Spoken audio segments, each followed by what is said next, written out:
மாணவ செல்வங்களுக்கு, குறிப்பாக பெரும் எண்ணிக்கையில் இருக்கக்கூடிய மாணவியர்களுக்கு எனது முதல் அன்பான வணக்கங்கள்.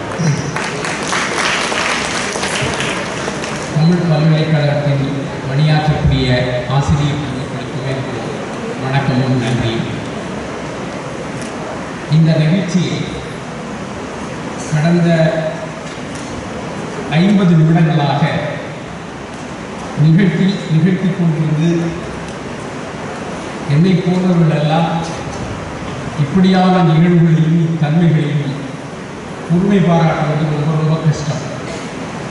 அப்படியான பயிற்சி பழக்கம் நடைமுறைக்கெல்லாம் ஆட்பட்டவர்கள் இல்லை. இருந்தாலும் இங்கு இவைகளெல்லாம் நம் சமூகத்தில் சடங்காக்கப்பட்டிருக்கின்றன. இந்த சடங்குகளின் ஊடாக என்னை இந்த நிகழ்வு குறித்து இந்த 50 நிமிடங்களை எடுத்துக்கொண்ட உங்கள் அனைவருக்கும் நன்றி. இப்பொழுது நான் எனக்கு ஏறக்குறைய குறைந்தது 1 மணி நேரத்திற்கு குறையாமல் பேச வேண்டும் என்ற நோக்கத்தில் தான் நான் வந்தேன். அதற்கு மிக முக்கியமான காரணம் இந்த தமிழ் பல்கலைக்கழகத்தின் மீது எனக்கு இருக்கக்கூடிய ஈடுபாடும் அன்பும். இரண்டாவது, எல்லோரும் சொல்வதைப் போல ஒரு இணை விளைவு மனநிலை, நாஸ்டாலஜியா என்று சொல்லக்கூடிய இந்த மண்ணில், இந்த ஊரில், இந்த இடங்களில் பிறந்து வளர்ந்து ஓடி விளையாண்டோம் என்ற வகையில் இந்த பல்கலைக்கழகம் குறித்தும் பேசக்கூடிய இந்த வாய்ப்பு முக்கியம் என்று கருதியதனால் நான் விரிவாக பேச வேண்டும் என்ற மனநிலைமையோடு தான் வந்தேன். பெரும் திரளாக கூடியிருக்கிற இந்த மாணவ செல்வங்களுக்கு நான் பேசுகிற விஷயங்கள் ஏறக்குறைய உங்களுக்கு விளங்குகிற மொழியில், புரிகிற மொழியில் பேசுவேன் என்ற நம்பிக்கையோடு நான் தொடங்குகிறேன். யாழ்ப்பாணத்திலே ஒரு சொல் உண்டு. அந்த சொல் இறை மீட்டல். அந்த இறை மீட்டல் என்று சொன்னால், நீங்கள் இந்த விளைநிலங்களை, குறிப்பாக பசுமாடுகளை நீங்கள் பார்த்திருக்கலாம். ஒரு காலையில் ஒரு 4-5 மணிக்கே அவை கிளம்பி எங்கு நிறைய புல் கிடைக்கிறதோ அதையெல்லாம் அவசரமாக அதை கடித்து சாப்பிடும் பொழுது நீங்கள் கவனித்தீர்கள் என்றால் அவ்வளோ வேகமாக அது எங்கேயோ யாரோ எடுத்து போய் விடுவார்களோ என்ற ஒரு மனநிலைமை வந்து அது அந்த புற்களை அதை கடித்து தின்பதை நீங்கள் பார்த்துக்கலாம். இப்படி எல்லாம் அது 1 மணி நேரம் 2 மணி நேரம் கலெக்ட் பண்ணி அதை வச்சுக்கொண்டு அதனுடைய உடலில் இருக்கக்கூடிய இறைப்பை, அதாவது இந்த இறைகளை சேகரித்து வைக்கக்கூடிய அந்த பை, அதை பத்திரமாக வைத்துவிட்டு ஒரு 2-3 மணி நேரங்கள் கழிந்த பிறகு எங்கோ ஒரு அழகான ஒரு நிழலில் போய் படுத்துக்கொண்டு லாகமாக அது திருப்பி அசை போடுவதை நீங்கள் கவனித்திருக்கிறீர்களா? அதற்கு பேர் தான் யாழ்ப்பாண மொழியில் இறைமீட்டல். தமிழ்நாட்டில் அதற்கு நாம் ஞாபகப்படுத்துதல் என்ற ஒரு மணிப்பிரவாள மொழியை நினைவு கூறல் என்ற ஒரு நல்ல தமிழ் சொல்லையும் அதில் வைத்திருக்கிறது. நினைவு கூறல் இடையினம் வள்ளிநிலை. அந்த கூறல், நினைவு கூறல் என்று சொல்லக்கூடிய அந்த ஒரு வேலையை இந்த தாய்மொழி நாளில், குறிப்பாக தமிழியல் என்று சொல்லக்கூடிய ஒரு மிக முக்கியமான மொழித்துறையில் நம்முடைய தமிழ் பல்கலைக்கழகம் என்ற இந்த நிறுவனம் என்ன செய்திருக்கிறது? நாம் தமிழை பற்றி பேசுவோம் என்று சொன்னால் அதற்கு நிறைய பல விஷயங்கள் இருக்கின்றன. ஆனால் இந்த கட்டத்தில், இந்த இடத்தில், இந்த நேரத்தில் இந்த தமிழ் பல்கலைக்கழகம் பற்றி பேச வேண்டும் என்ற ஒரு கடுமையான நெருக்கடி உருவாகி இருப்பதை நான் உணர்கிறேன். இதில் இந்த தமிழ் பல்கலைக்கழகம் உருவாக்கப்பட்டு 1980 உருவாக்கப்பட்டு அதன் தொடர்ச்சியான ஒரு 25 ஆண்டுகளை மட்டும் நான் கணக்கில் எடுத்துக்கொண்டு அந்த பல்கலைக்கழகத்தில், இந்த பல்கலைக்கழகத்தில் அந்த 25 ஆண்டுகளில் நிகழ்ந்த அனைத்து விதமான நிகழ்வுகள் குறித்த புள்ளி சில பதிவுகள் என்னிடம் உண்டு. அப்படி உருவாக்கப்பட்ட அந்த 25 ஆண்டுகளின் பெருமையை அல்லது நிகழ்வுகளை நிறைவேற்றல் செய்வதற்காக நான் இங்கே இருக்கிறேன். அந்த 25 ஆண்டுகால நிகழ்வுகளை அசை போடுவதற்காக, அதை உங்களோடு பகிர்ந்து கொள்வதற்காக இந்த மேடையை நான் பயன்படுத்திக் கொள்ள விரும்புகிறேன். ஏனென்று சொன்னால், இப்போ ஒரு தமிழ் மொழி அப்படி என்று எடுத்துக்கொண்டார், உலகத்தில் இருக்கக்கூடிய மொழிகளில் ஒரு செவ்வியல் மரபை உடைய இந்த மொழி, இதற்கென்று நிறைய தனித்தன்மைகள் உண்டு. இந்த மொழியை நாம் கொண்டாடுகிறோம் என்று சொன்னால், இந்த மொழியை நாம் அதை பற்றியாக பேசுகிறோம் என்று சொன்னால், அதற்கு மிகச் சரியான காரணங்கள் உண்டு. அதை ஒரு மிக வரட்டு பெருமை என்று பேசுவது எனக்கு உடன்பாடுகள். ஒவ்வொருத்தரும் அவளோ மொழி அப்படித்தான் பேசுவான். அப்போ அதை பேசுறது மாதிரி நீங்களும் உங்கள் மொழியை வரட்டாக பேசி திரிவதில், இந்த வரட்டு கௌரவத்தில், வெற்றி கூச்சலில் எனக்கு என்றைக்குமே நம்பிக்கை இல்லை. மாறாக நாம் இந்த மொழியை, இதனுடைய தனித்தன்மைகளை ஒரு வரலாற்று பூர்வமாக சமகால நிகழ்வுகளில் அதன் முக்கியத்துவம் கருதியதாக நாம் இந்த மொழியை புரிந்து கொள்ள வேண்டும். அப்படியானால் அப்படி என்ன நமக்கு தனித்தன்மைகள் இருக்கிறது? தமிழ் என்று சொல்லக்கூடிய இந்த மொழிக்கென என்ன பெரிய தனித்தன்மைகள் இருக்கின்றன என்பது பற்றியான சில அண்மைக்கால ஆய்வுகளும், இன்றைக்கு மொழி மீதான தாக்கங்கள், மொழியை அரசியல்படுத்தும் கேவலமான சூழல்கள், ஒரு ஆதிக்கம் என்பதை மொழி வழியாகத்தான் செய்ய முடியும். ஒரு தேசிய இனத்தின் பண்பாட்டை நாம் எப்படி சீரழிக்க வேண்டும் என்று திட்டமிட வேண்டும் என்று சொன்னால், அவர்களுடைய மொழியை புகுந்தால் போதும், அந்த மொழியை அவர்களிடமிருந்து அகற்றினால் போதும், எல்லா விஷயங்களும் நடக்கும். அப்படியான தன்மைகள் அந்த மொழிக்கு இருக்கிற பொழுது தமிழ் மொழி என்பதற்கு ஒரு 6-7 மிக முக்கியமான தனித்தன்மைகள் இருப்பதை நான் உங்களோடு பகிர்ந்து கொள்ளலாம் என்று நினைக்கிறேன். அதில் ஒன்று, இந்த தமிழ், இந்த மொழியை பேசுகிற தமிழன் அவன் வாழ்ந்த இடம், அதாவது அந்த மொழி என்று சொல்லுகிற பொழுது அது மொழி தனித்தது இல்லை. அந்த மொழி என்று நீங்கள் ஒரு வார்த்தையை சொன்னால், அடுத்த கட்டத்தில் அதை பேசுகிறவன் யார் என்று அடுத்த கட்டம் வந்தது. அந்த பேசுகிறவன் எங்கே இருக்கிறார் என்ற அடுத்த கட்டம் வந்தது. எனவே ஒரு இடம், மனிதன், மொழி என்ற இந்த முப்பரிமாணங்கள் எல்லாவற்றையும் சேர்ந்து உட்பொருளாக அமைவதுதான் மொழி. ஆகையினால வெறுமனேயே மொழி பேசுவது, எழுதுவது என்று அதற்கான பொருள் இல்லை. அப்படியானால் இந்த தமிழனுடைய இந்த மொழி சார்ந்து இருக்கக்கூடிய இந்த பல்வேறு பரிமாணங்களை பற்றியான நாம் வரலாற்று பூர்வமாக புரிந்து கொள்வதன் மூலம் இந்த மொழி மீதான ஈடுபாடும் மரியாதையும், இந்த மொழியை நாம் காக்க வேண்டும் என்ற உறுதியும் நமக்கு கிடைக்கும். வேறு எந்த இந்திய மொழிகளுக்கும் இல்லாத ஒரு மிகப்பெரிய தனித்தன்மை இந்த மொழிக்கு என்று தொன்மங்கள் என்று சொல்கிற பொழுது ஒரு திட்டமிட்டு வேணுமென்றே இங்கு உருவாகிய ஒரு வைதிக, அவைதீக, வேத, அவையத, பார்ப்பனிய, சூத்திர இந்த பின்புலங்களில் உருவாக்கப்பட்ட அகத்தியர் தொன்மம் அல்ல. அவர்கள் இந்த தொன்மத்தை அண்மை காலங்களில் மிக திட்டமிட்டே, அவர்களிடம் அதிகாரமும் நிர்வாகமும் பணமும் இருப்பதனால் அந்த கூட்டம் மிக தீவிரமாக செயல்பட்டு வருகிறது. எந்த அளவுக்கு செயல்பட்டு வருகிறது என்று சொன்னால், கலைஞர் கருணாநிதி அவர்களால் உருவாக்கப்பட்ட செம்மொழி நிறுவனம் என்ற ஒரு நிறுவனத்தை அந்த அகத்தியர் நிறுவனமாக இன்றைக்கு மாற்றிவிட்டார். அந்த நிறுவனத்துக்குள் அவர்கள் புகுந்து தொல்காப்பியரை தூக்கி வைத்துவிட்டு அகத்தியரை அங்கே உட்கார வைப்பதற்கான கடந்த சில மாதங்களாக தீவிரமான செயல்பாடுகள் நடக்கின்றன. இந்த செயல்பாடுகளால் வெற்றி பெறுமா இல்லையா என்பது வேறு விஷயம்.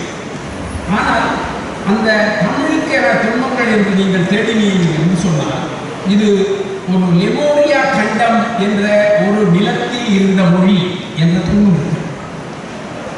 இந்த மொழி என்பது குமரி கண்டம் என்று சொல்லக்கூடிய ஒரு தனி பகுதியை கொண்டிருந்தது என்ற தொன்மம் இருக்கு. ஒரு தொன்மம் என்பது குறிப்பிட்ட அந்த பொருளின் பழமை, அந்த பொருள் பயன்படுத்தப்படும் சூழல், அதில் வாழ்ந்த மனிதர்கள் அவர்கள் தங்களுக்கும் உருவாக்கிக் கொள்ளக்கூடிய ஒரு உண்மை போன்ற பொய். அந்த உண்மை அதில் இருக்கிறது என்பதை சாத்தியப்படுத்துவதற்காக கட்டமைக்கப்படுவதுதான் தொன்மம். ஆகையினாலே நம் தமிழ் மொழிக்கு அப்படியான ஒரு மிக ஆழமான தொன்மம் இருக்கு. அந்த தொன்மம் லெமோரியா கண்டம் பற்றிய ஆய்வுகள், அது எப்படிப்பட்டவை, அது எப்படியான தன்மைகளை கொண்டவை, அது உண்மையா இல்லையா என்ற சோவியத் அறிவியலுடைய ஆராய்ச்சி, அண்மை காலங்களில் வேறு பலருடைய ஆராய்ச்சி, இப்படி அது ஒரு பெரிய பொறுமை. குறிப்பாக நம்ம தமிழ் பல்கலைக்கழகத்தில் இருக்கக்கூடிய அந்த அறிவியல் நில ஆய்வுக்கு நான் பின்னர் அதை சொல்லுகிறேன். அவர்கள் இதையெல்லாம் பற்றி ஆய்வு செய்கிற ஒரு வழக்கத்தை இந்த பல்கலைக்கழகத்தின் ஒரு துறையாக எடுத்துக்கொண்டு செயல்பட்டுக் கொண்டிருக்கிறார்கள். இப்பொழுது பேராசிரியர் நீலகண்டன் இருக்கக்கூடிய துறை அந்த தொன்ம மரபுகளோடு தொடர்புடைய துறை என்பதை நீங்கள் புரிந்து கொள்ள வேண்டும். ஆக இதற்கு ஒரு தொன்ம மரபு இருக்கு. அது மட்டுமல்ல, இந்த நிலப்பகுதி என்பது ஒரு தொல் பழம் நிலப்பகுதி என்பதை அண்மை கால ஆய்வுகள் உறுதிப்படுத்துகின்றன. தென் மேற்கு வடமேற்கு ஆசிய பகுதியாக இருக்கக்கூடிய அந்த மேற்கு ஐரோப்பிய, ஈரான், ஈராக் என்று மேற்கு ஆசிய நிலப்பகுதி தொடங்கி இன்றைக்கு இருக்கக்கூடிய யாழ்ப்பாணம் அந்த நிலப்பகுதி வரையான ஒரு கங்கை சமவெளி பகுதியை நீக்கலாக, இமயமலை பகுதி நீங்களாக, மேற்கு மலை தொடர்ச்சியை உள்வாங்கி, அக்கான பீடபூமியை உள்வாங்கி, அதனுடைய நீண்ட நெடும் தொடர்ச்சியாக நம்முடைய மராட்டியம், குஜராத், அதே போல மத்திய பிரதேசத்தின் ஒரு பகுதி,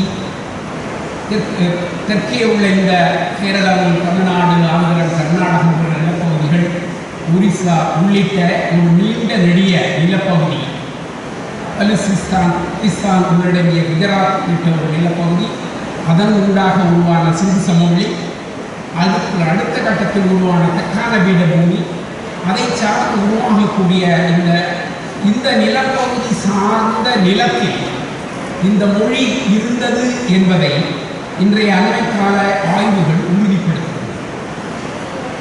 இந்த உறுதிப்பாட்டின் ஊடாகத்தான் இந்த மொழி பேசக்கூடிய இந்த தொல் மனிதர்கள் என்பவர்கள் இந்த மொழியில் ஒரு பழைய தற்கால தொடங்கி அது வளர்ச்சி அடைந்து ஒரு 8 லட்சம் ஆண்டுகளுக்கு மேலான ஒரு தொடர்ச்சியை கொண்டிருக்கக்கூடிய மொழி என்று, இந்த மொழி என்று சொன்னால் அதனுடைய மூலம் பற்றி நான் சொல்லுகிறேன். இன்றைய மொழி அல்ல. அதை பற்றியான ஆய்வுகளில் நீங்கள் எடுத்துக்கொண்டீர்கள் சொன்னால், நம்முடைய ராபர்ட் ப்ரூஸ்ட் 1860 கண்டுபிடித்த கற்கருவிகள் என்பவை, அந்த கற்கருவிகளுடைய காலம் என்பது இந்த நிலப்பகுதியின் தொன்மையை சொல்லக்கூடிய காலம். அது ஏறக்குறைய ஒரு 8 லட்சம் ஆண்டுகள் தொடங்கி ஒரு 30,000 ஆண்டுகள் வரையான தொடர்ச்சியான அந்த கற்கருவிகளை பயன்படுத்திய மனிதர்கள் வாழ்ந்த இடம் இது என்று கண்டுபிடித்தார். இந்த சிந்து சமவெளியில் இருக்கக்கூடிய மனிதர்கள் என்போது அவர்கள் ஆப்பிரிக்க கண்ட நிலப்பகுதியில் இருந்து குடியேறி அங்கு வாழ்ந்து, அந்த மக்களும் நம்முடைய மதுரை பகுதியிலே இருக்கக்கூடிய பெருமாண்டி போன்றவர்கள் ஒரே வகையான அந்த டிஎன்ஏ என்று சொல்லக்கூடிய மரபணுக்கு சொந்தக்காரர்களாக இருக்கிறார்கள் என்ற ஒரு ஜெனடிக்ஸ் என்று சொல்லக்கூடிய மரபணு ஆய்வில் அண்மை காலங்களில் தவிர்க்க முடியாமல் இருக்கிறது. மரபணு ஆய்வில் R1A என்ற அந்த தியரி ஒரு நான் ஆரியன் என்று சொல்லக்கூடிய ஆரியர்கள் அல்லாத ஒரு பெரும் நில கூட்டம் இந்த பகுதியில் வாழ்ந்தது என்பது பற்றியான ஒரு அறிவுபூர்வமான ஆராய்ச்சியும் அண்மை காலங்களில் முன்னெடுக்கப்பட்டு நிரூபிக்கப்பட்டது. இதே போலவே இப்படி வாழ்ந்த இந்த கூட்டத்திற்கென முந்திய காலம் ஏறக்குறைய 700 ஆண்டுகளில் ஒரு எழுத்து உருவாகி இருக்கிறது என்பதை நாம் அறிகிறோம். அதை இன்றைக்கு தமிழி என்று சொல்கிறோம். அவர் 700 தொடங்கி பின்னர் வரலாற்றுக்கு பிந்திய காலம் ஒரு 900 வரையிலான ஒரு 1500 ஆண்டுகளுக்கான ஒரு தொடர்ச்சியான எழுத்து உடைய மொழி. இது இந்தியாவில் வேறு எந்த மொழிக்கும் கிடையாது, குறிப்பாக சமஸ்கிருதத்துக்கு கிடையாது. நான் இந்த எல்லா விஷயங்களையும் சமஸ்கிருதத்தோடு ஒப்பிட்டு பேச முடியும். நான் அந்த அரசியலுக்குள் போக விரும்பவில்லை. ஆனால் மாறாக நம்முடைய மொழிக்கென இருக்கக்கூடிய தனித்தன்மைகள், வரலாற்று உண்மைகள், இவற்றை உங்களுக்கு நினைவுபடுத்தக்கூடிய ஒரு வாய்ப்பாக நான் இதை பயன்படுத்துகிறேன். பிறகு இந்த மனிதர்கள் வாழ்ந்த நிலப்பகுதிகளில் பயன்படுத்தப்பட்ட கனிமங்கள், வரலாற்றில் இந்த கனிம பயன்பாடு என்பது மிக மிக முக்கியம்.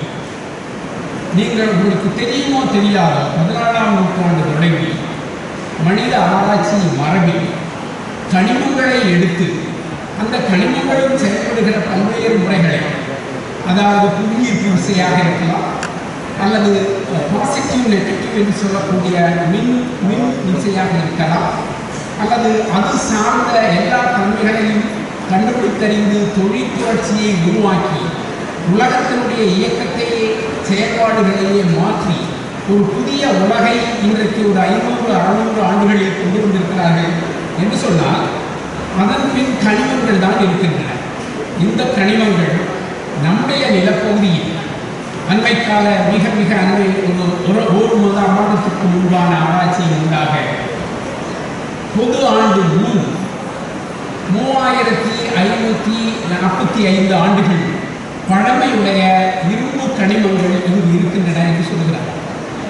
இந்த இரும்பு கனிமங்கள் வேறு உலகத்தில் இவ்வளவு பழமையுடைய இரும்பு கனிமங்கள் வேறு எங்கும் கிடைக்கவில்லை. இந்த நிலப்பகுதியில் தான் கிடைக்கிறது. அது ஆதிச்சநல்லூரில், சிவகரையில், அதே போல மயிலாடும்பாறையில், இப்படியான பல்வேறு இடங்களில் இந்த கனிமங்கள் கிடைக்கின்றன. இதன் பழமை என்பது மிக மிக அதிகம். இது குறித்தெல்லாம் நம்முடைய பேராசிரியர் செல்வகுமார் அவர்கள் விரிவான நிறைய கட்டுரைகளை எழுதியிருக்கிறார்கள். நீங்கள் அதை தேடி வாசிக்கலாம். ஆக நமக்கு ஒரு கனிம பழமை என்பது இருக்கிறது. அப்படியானால் இப்படி உருவான இந்த நிலப்பகுதி சார்ந்த இந்த மக்கள் கூட்டத்துக்குள் ஒரு தொல் பழம், எபிஸ்டமாலஜி என்று சொல்லக்கூடிய தொல் அறிவு பாரம்பரியம் இருக்கிறது. அந்த தொல் அறிவு பாரம்பரியங்களை நாம் இயற்கை மரபோடு சேர்ந்த பாரம்பரியம் என்று சொல்கிறோம். அது கடவுளை கொண்ட பாரம்பரியம் அல்ல. சமஸ்கிருத மரபிலே இருக்கக்கூடிய ரிஷி, கடவுள், அது சார்ந்த மந்திரம், புராணம், காவியம், பகவத்கீதை, மகாபாரதம், ராமாயணம் என்று சொல்லக்கூடிய அந்த புராண லாஜிக் அல்லாத தத்துவ தன்மை அற்ற வரலாறு நமக்கு சொந்தமில்லை. நம்முடைய வரலாறு என்பது இப்படியான நில ஊடுகளின் ஊடாக கனிமங்களின் ஊடாக, நிலங்களின் ஊடாக, இயற்கையை கண்டறிந்ததன் ஊடாக கட்டப்பட்ட ஒரு சமய மரபுக்கு நாம் சொந்தக்காரர்கள். இதுவும் இந்திய மொழிகளில் வேறு இடங்களில் இல்லாத ஒரு புதிய உலகம். இந்த மரபுகளை எல்லாம் கொண்டு நாம் 1924 கண்டறிந்த ஜான் மார்ஷல் கண்டறிந்த இந்த 100 ஆண்டில் அவன் சொன்ன ஒரு உலகத்தின் மிக பழமையான நகர நாகரிகம் உருவான மண் இது, அது திராவிடர்கள் என்று சொல்லக்கூடிய இனக்குழு மக்களை சார்ந்தது, அதன் வளர்ச்சியாக அது உருவானது என்ற எல்லா விஷயங்களையும் நீங்கள் கட்டமைத்தால் அதனுடைய சாராக, அதனுடைய ஒரு அடிப்படையான சான்றாக நம்முடைய செவ்விலக்கிய சங்கம் இலக்கியங்களை தொல்காப்பியத்தை காண அதில் கிடைக்கக்கூடிய செய்திகளை நாம் உருவாக்க.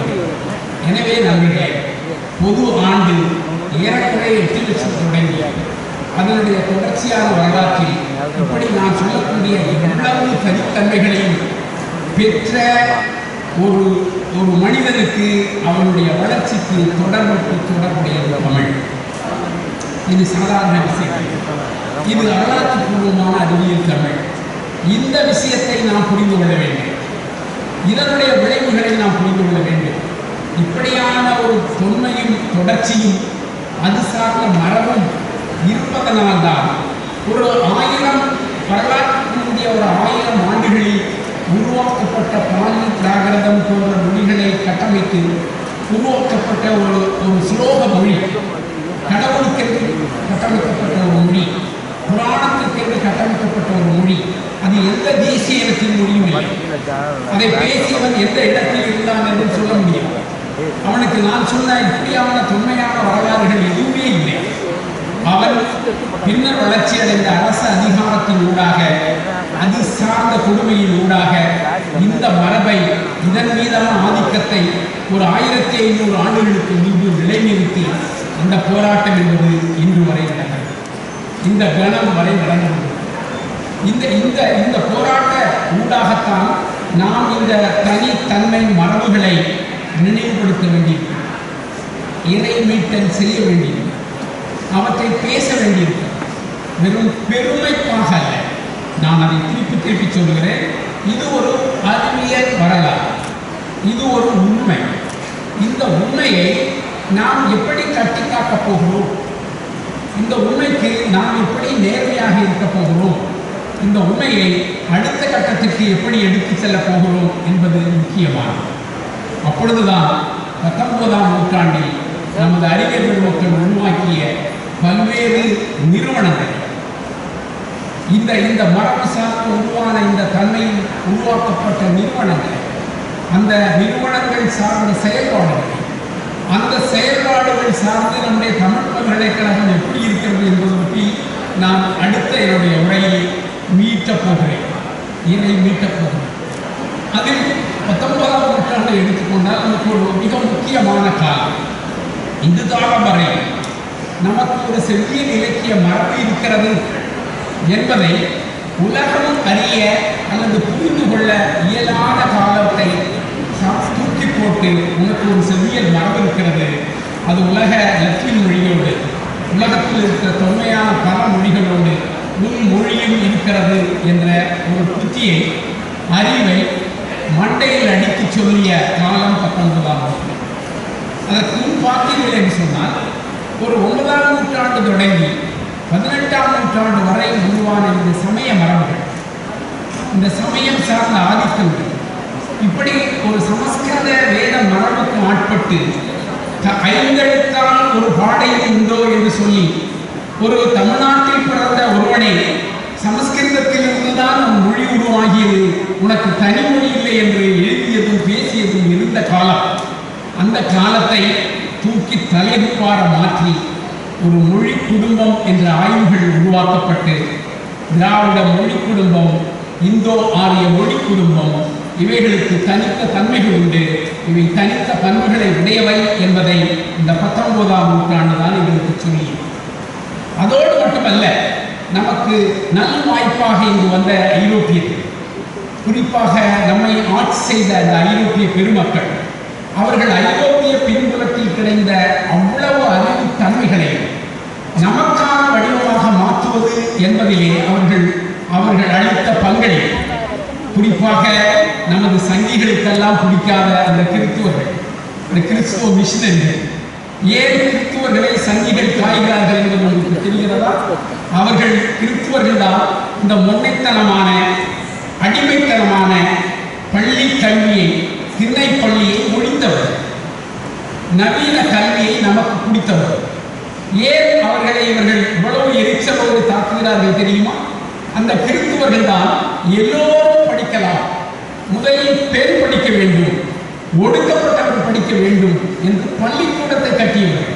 இவன் அந்த பக்கமே வராதே என்று ஒதுக்கி வைத்து ஒவ்வொரு குறிப்பிட்ட நபர்களை மட்டுமே அந்த கல்விக்கு உரியவனாக இருந்த அந்த கொடுமையை இந்த கிறிஸ்துவ பின்புலத்தில் உருவான வரலாறு தான் தூக்கி அடிக்கிறது. ஏன் இந்த பயணெல்லாம் கத்தராக அவங்களை பற்றி தெரிந்தாங்க?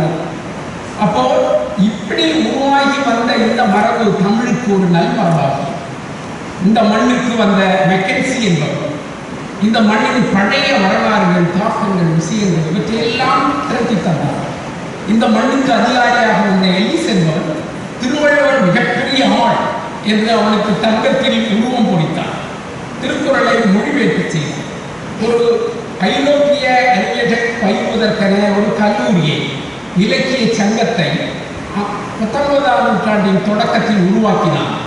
அந்த சங்கத்தில் கீழ்த்திசை நாடுகளின் அறிவு பாரம்பரியமான தமிழ், அதனுடைய தொழில் பாரம்பரிய செவ்விலக்கியங்கள், அது சார்ந்த மரபுகள், இவற்றையெல்லாம் உலக மொழிகளில் குறிப்பாக ஆங்கிலத்தில் மொழியாக்கம் செய்தார். இதுவரை இல்லாத நமக்கு அரிதாக கிடைத்த அந்த அச்சுக்கருவியை வெகு வேகமாக நம்முடைய ஓலைகளில் இருந்து அழிந்து போகக்கூடிய அனைத்தையும் மாற்றுவதற்கான வேலையை அந்த எலிஸ் தான் செய்தார். அவன்தான் திருக்குறளை அச்சிடான். அவனுடைய காலத்துக்கு பிறகுதான் தொல்காப்பியம் அச்சிடப்பட்டது. அவன் உருவாக்கிய நிறுவனத்தில் தான் திருத்தக்கதேவனுடைய அந்த சீவக சிந்தாமணி அச்சானது. திருக்குறளை கொண்டாடினார். இப்படியான வேலைகள் எல்லாம் இந்த 19ஆம் நூற்றாண்டில் நமக்கு நடந்ததன் மூலமாக அவை ஒரு நிறுவனமாக, ஒரு புதிய மறுமலர்ச்சியாக நம்முடைய தாய் தமிழ் மொழிக்கு கிடைத்த ஒரு அளப்பரிய வாய்ப்பாக வந்து சேர்ந்தது. இந்த தன்மையை கண்டறிந்த நம்முடைய மனோன்மணியம் சுந்தரம்பிள்ளை அவர் ஆரியம் போல் உலக வழக்கு ஒழிந்து அழிந்து சிதையா நின் சீர் இளமை திறன் வியந்து வாழ்த்துமே என்று பாடினார். நம்ம ஆட்கள் அதை தமிழ் தாய் வாழ்த்து பாடலாக கட்டமைத்தவர்கள் இந்த ஆரியம் போல் உலக வழக்கொழிந்து என்ற வரியை, அது சார்ந்த செய்திகளை எடிட் பண்ணிவிட்டார். அது இந்திய ஒருமைப்பாடு என்கிறார், இந்தியன் ஃபெடரேஷன் என்கிறார். அது நம்முடைய மனோன்மணியம் சுந்தரம்பிள்ளை சொன்னது தவறு என்று நினைக்கிறார்கள் என்னவோ தெரியாது. இன்றைக்கு வரை தமிழர்களுக்கு, தமிழ்நாட்டைச் சேர்ந்தவர்களுக்கு பண்பாட்டு தளத்தில் இது ஒரு பெரிய தலைமை, மிகப்பெரிய போராட்டம். அவர் என்ன பொய்யா சொன்னார்? 9ஆம் நூற்றாண்டிலேயே பேச்சு வழக்கை இழந்தது சமஸ்கிருதம். ஆரியம் போல் உலக வழக்கொழிந்து என்று சொன்னார். நீ அதை திருப்பி சொல்லக்கூடாது என்று சொல்வது என்ன அதிகாரம்? ஏன் சொல்லக்கூடாது? அப்படி அதை நீக்குகிற ஒரு அரசு சார்ந்த நிறுவனத்துக்குள்ளே நாம் செயல்பட்டுக் கொண்டிருக்கிறோம் என்பதும் முக்கியம். அப்போ அந்த 19ஆம் நூற்றாண்டில் மனோன்மணியம் சுந்தரம்பிள்ளை போன்ற தத்துவ அறிஞர், அவர் அடிப்படையில் ஒரு தத்துவ மரபை, தத்துவ பேராசிரியர், அவர் தமிழ் சார்ந்த மரபுகளுக்குள் செய்த ஆராய்ச்சிகள் என்பவை மிக முக்கியமானது. அவர் சார்ந்து சைவ பின்புலத்தில் உருவான ஒரு மிகப்பெரிய அறிஞர் கூட்டத்தை உருவாக்கினார். அதை ஒரே ஒரு செய்தியை மட்டும் சொல்கிறேன். 19ஆம் நூற்றாண்டின் தொடக்கத்தில் இந்த திருச்சி பகுதியில் ஒரு அமைப்பை தொடங்கினார். அந்த அமைப்பு பேர் தமிழ் தொல்லியல் கழகம். நீங்கள் இதை கேள்விப்பட்டிருக்க மாட்டீர்கள். அதன் மூலமாக அவர் தமிழியல் ஆன்டிகுரி என்ற ஒரு ஆங்கில பத்திரிகையை நடத்தினார். என்ன விஷயம் என்று சொன்னால், வெள்ளைக்காரன் 1860 தொடக்கம் இந்த தொல்லியல் துறையை தொடங்கி பல்வேறு விதமான கண்டுபிடிப்புகளை நமக்கு செய்து கொண்டு நமக்கான புதிதான விஷயங்களை அவன் நமக்கு அறிவிக்கிறான். தமிழனாகிய நானும் அதை போல ஒரு அமைப்பை உருவாக்கி அதை கண்டுபிடிக்க வேண்டாமா என்று பத்திரிகையையும் அப்படியான நிறுவனத்தையும் உருவாக்கினார். அதில் அவர்கள் என்ன கண்டுபிடித்தார்கள், என்ன பேசினார்கள் என்பது வேறு விஷயம். அந்த தமிழியல் ஆன்டிகுரி என்று 1905 14 வரை வந்த அந்த இதழ்கள் இன்றைக்கு நமக்கு கிடைக்கின்றன. அது மிக எளிதாக உங்களுடைய இணையத்தில் படிக்கலாம். அவற்றில் பேசப்பட்டிருக்கிற கட்டுரைகளும் அது சார்ந்த தன்மைகளும் இந்த தமிழ் தொன்மை குறித்த அமைப்புகளுக்குள் அவர்கள் எப்படியான ஈடுபாடை கொண்டிருந்தார்கள் என்பதை புரிந்து கொள்ள முடியும். இந்த 19ஆம் நூற்றாண்டில் தான் நவீன புத்தொழி இயக்கம் நமக்கு வந்தது. இந்திய அளவிலே உருவான பிரம்ம சமாஜம் போன்ற கடவுளை மறுத்த, உருவத்தை மறுத்த, வழிபாட்டு முறைகளை மறுத்த மரபில் தொடர்ச்சியாக நம்மூரில் அத்திப்பாக்கம் வெங்கடாசலம் என்ற ஒருவர் இந்து மத ஆபாச சலிசினி என்று சொல்லி பார்ப்பனியத்தின் அவ்வளவு ஆபாசங்களையும் கவிதையாக இருக்கிறார். சென்னை லௌகீக சங்கம் என்று ஒரு அமைப்பை 1878 தொடக்கம் 88 வரை 10 ஆண்டுகள் தத்துவ விமேசினி திங்கர் என்ற பத்திரிகைகளை நடத்தி பெரிய பாளையத்து அம்மன் கோயிலுக்கு போவானே, பேரில் வாழ்ந்து வந்து சாவானே என்று எழுதியவர்கள். அதில் சுற்றுப்புற சூழல் இருக்கிறது, மூட நம்பிக்கை இருக்கிறது, கடவுள் என்பது எப்படி மக்களை மனையராகிறது என்பது இருக்கிறது. கும்பமேளா என்ற பெயரில் நூற்றுக்கணக்கானவர்கள் இடித்து செத்து சாதி கடவுள் நேராக அவர்களை சொர்க்கத்துக்கு அனுப்புகிற இந்த வரலாறு இருக்கிறது. அது சார்ந்த தன்மைகளோடு அவர்கள் செய்கிற இந்த கூத்துக்களை எல்லாம் நமக்கு மறுமலர்ச்சியின் மூலமாக 19ஆம் நூற்றாண்டு உருவாக்கித்தது. அது இந்திய மொழிகள் எதிலும் இல்லை. பெங்காலிகளுக்கு உண்டு என்று சொல்வார். ஆனால் வங்காளிகள் சமயத்துக்குள் மறுமலர்ச்சியை தேடியவர்கள். விவேகானந்தர் வழியாக ஏழையின் சிரிப்பில் இறைவனை காண்கிறேன் என்று சொல்லி அவர்கள் இறைவனை விடமாட்டார்கள். அதன் ஊடாகத்தான் அவர்கள் புதிய நவீன மறுமலர்ச்சியை, ஏழைகளை பற்றி மதவாதிகள் பேசுவது என்பதே பெரிய மறுமலர்ச்சியாகிவிட்டார். அதனால் தான் வங்காளம் ஒரு மறுமலர்ச்சி மிக்க ஒரு மாநிலம் என்று பேசப்படுகிறது. உண்மை அதல்ல. தமிழகம்தான் அந்த வகையில் மிக முக்கியமானது. அது தொடர்பான விரிவான ஆய்வுகளையும் தரவுகளையும் தேடி கடந்த 10 ஆண்டுகளுக்கு மேலாக வைத்திருக்கிறேன். விரைவில் அது விரிவான நல்ல புத்தகமாக நான் கொண்டு வருகிறேன் என்ற நம்பிக்கையை வைத்திருக்கிறேன். இந்த 19ஆம் நூற்றாண்டில் தான் நமது சுயமரியாதை இயக்கம் என்பதன் வேர் தோன்றி, அந்த சுயமரியாதை இயக்கம் என்பது இந்திய சமூகத்தில் இருக்கக்கூடிய மூடத்தனங்களுக்கு எதிராக அவைதிக மரபை முன்னெடுத்து, சமண பௌத்துவ சாங்கிய மரபின் கருத்துக்களை முன்னெடுத்து, இந்த வேத மரபு சார்ந்த பார்ப்பனிய சமய மரபுகளை புறந்தள்ளி இங்கு வேறொரு மரபு உருவாவதற்கான வழியையும் கண்டறிந்த சமூகம். அது சாதாரண விஷயம் இல்லை.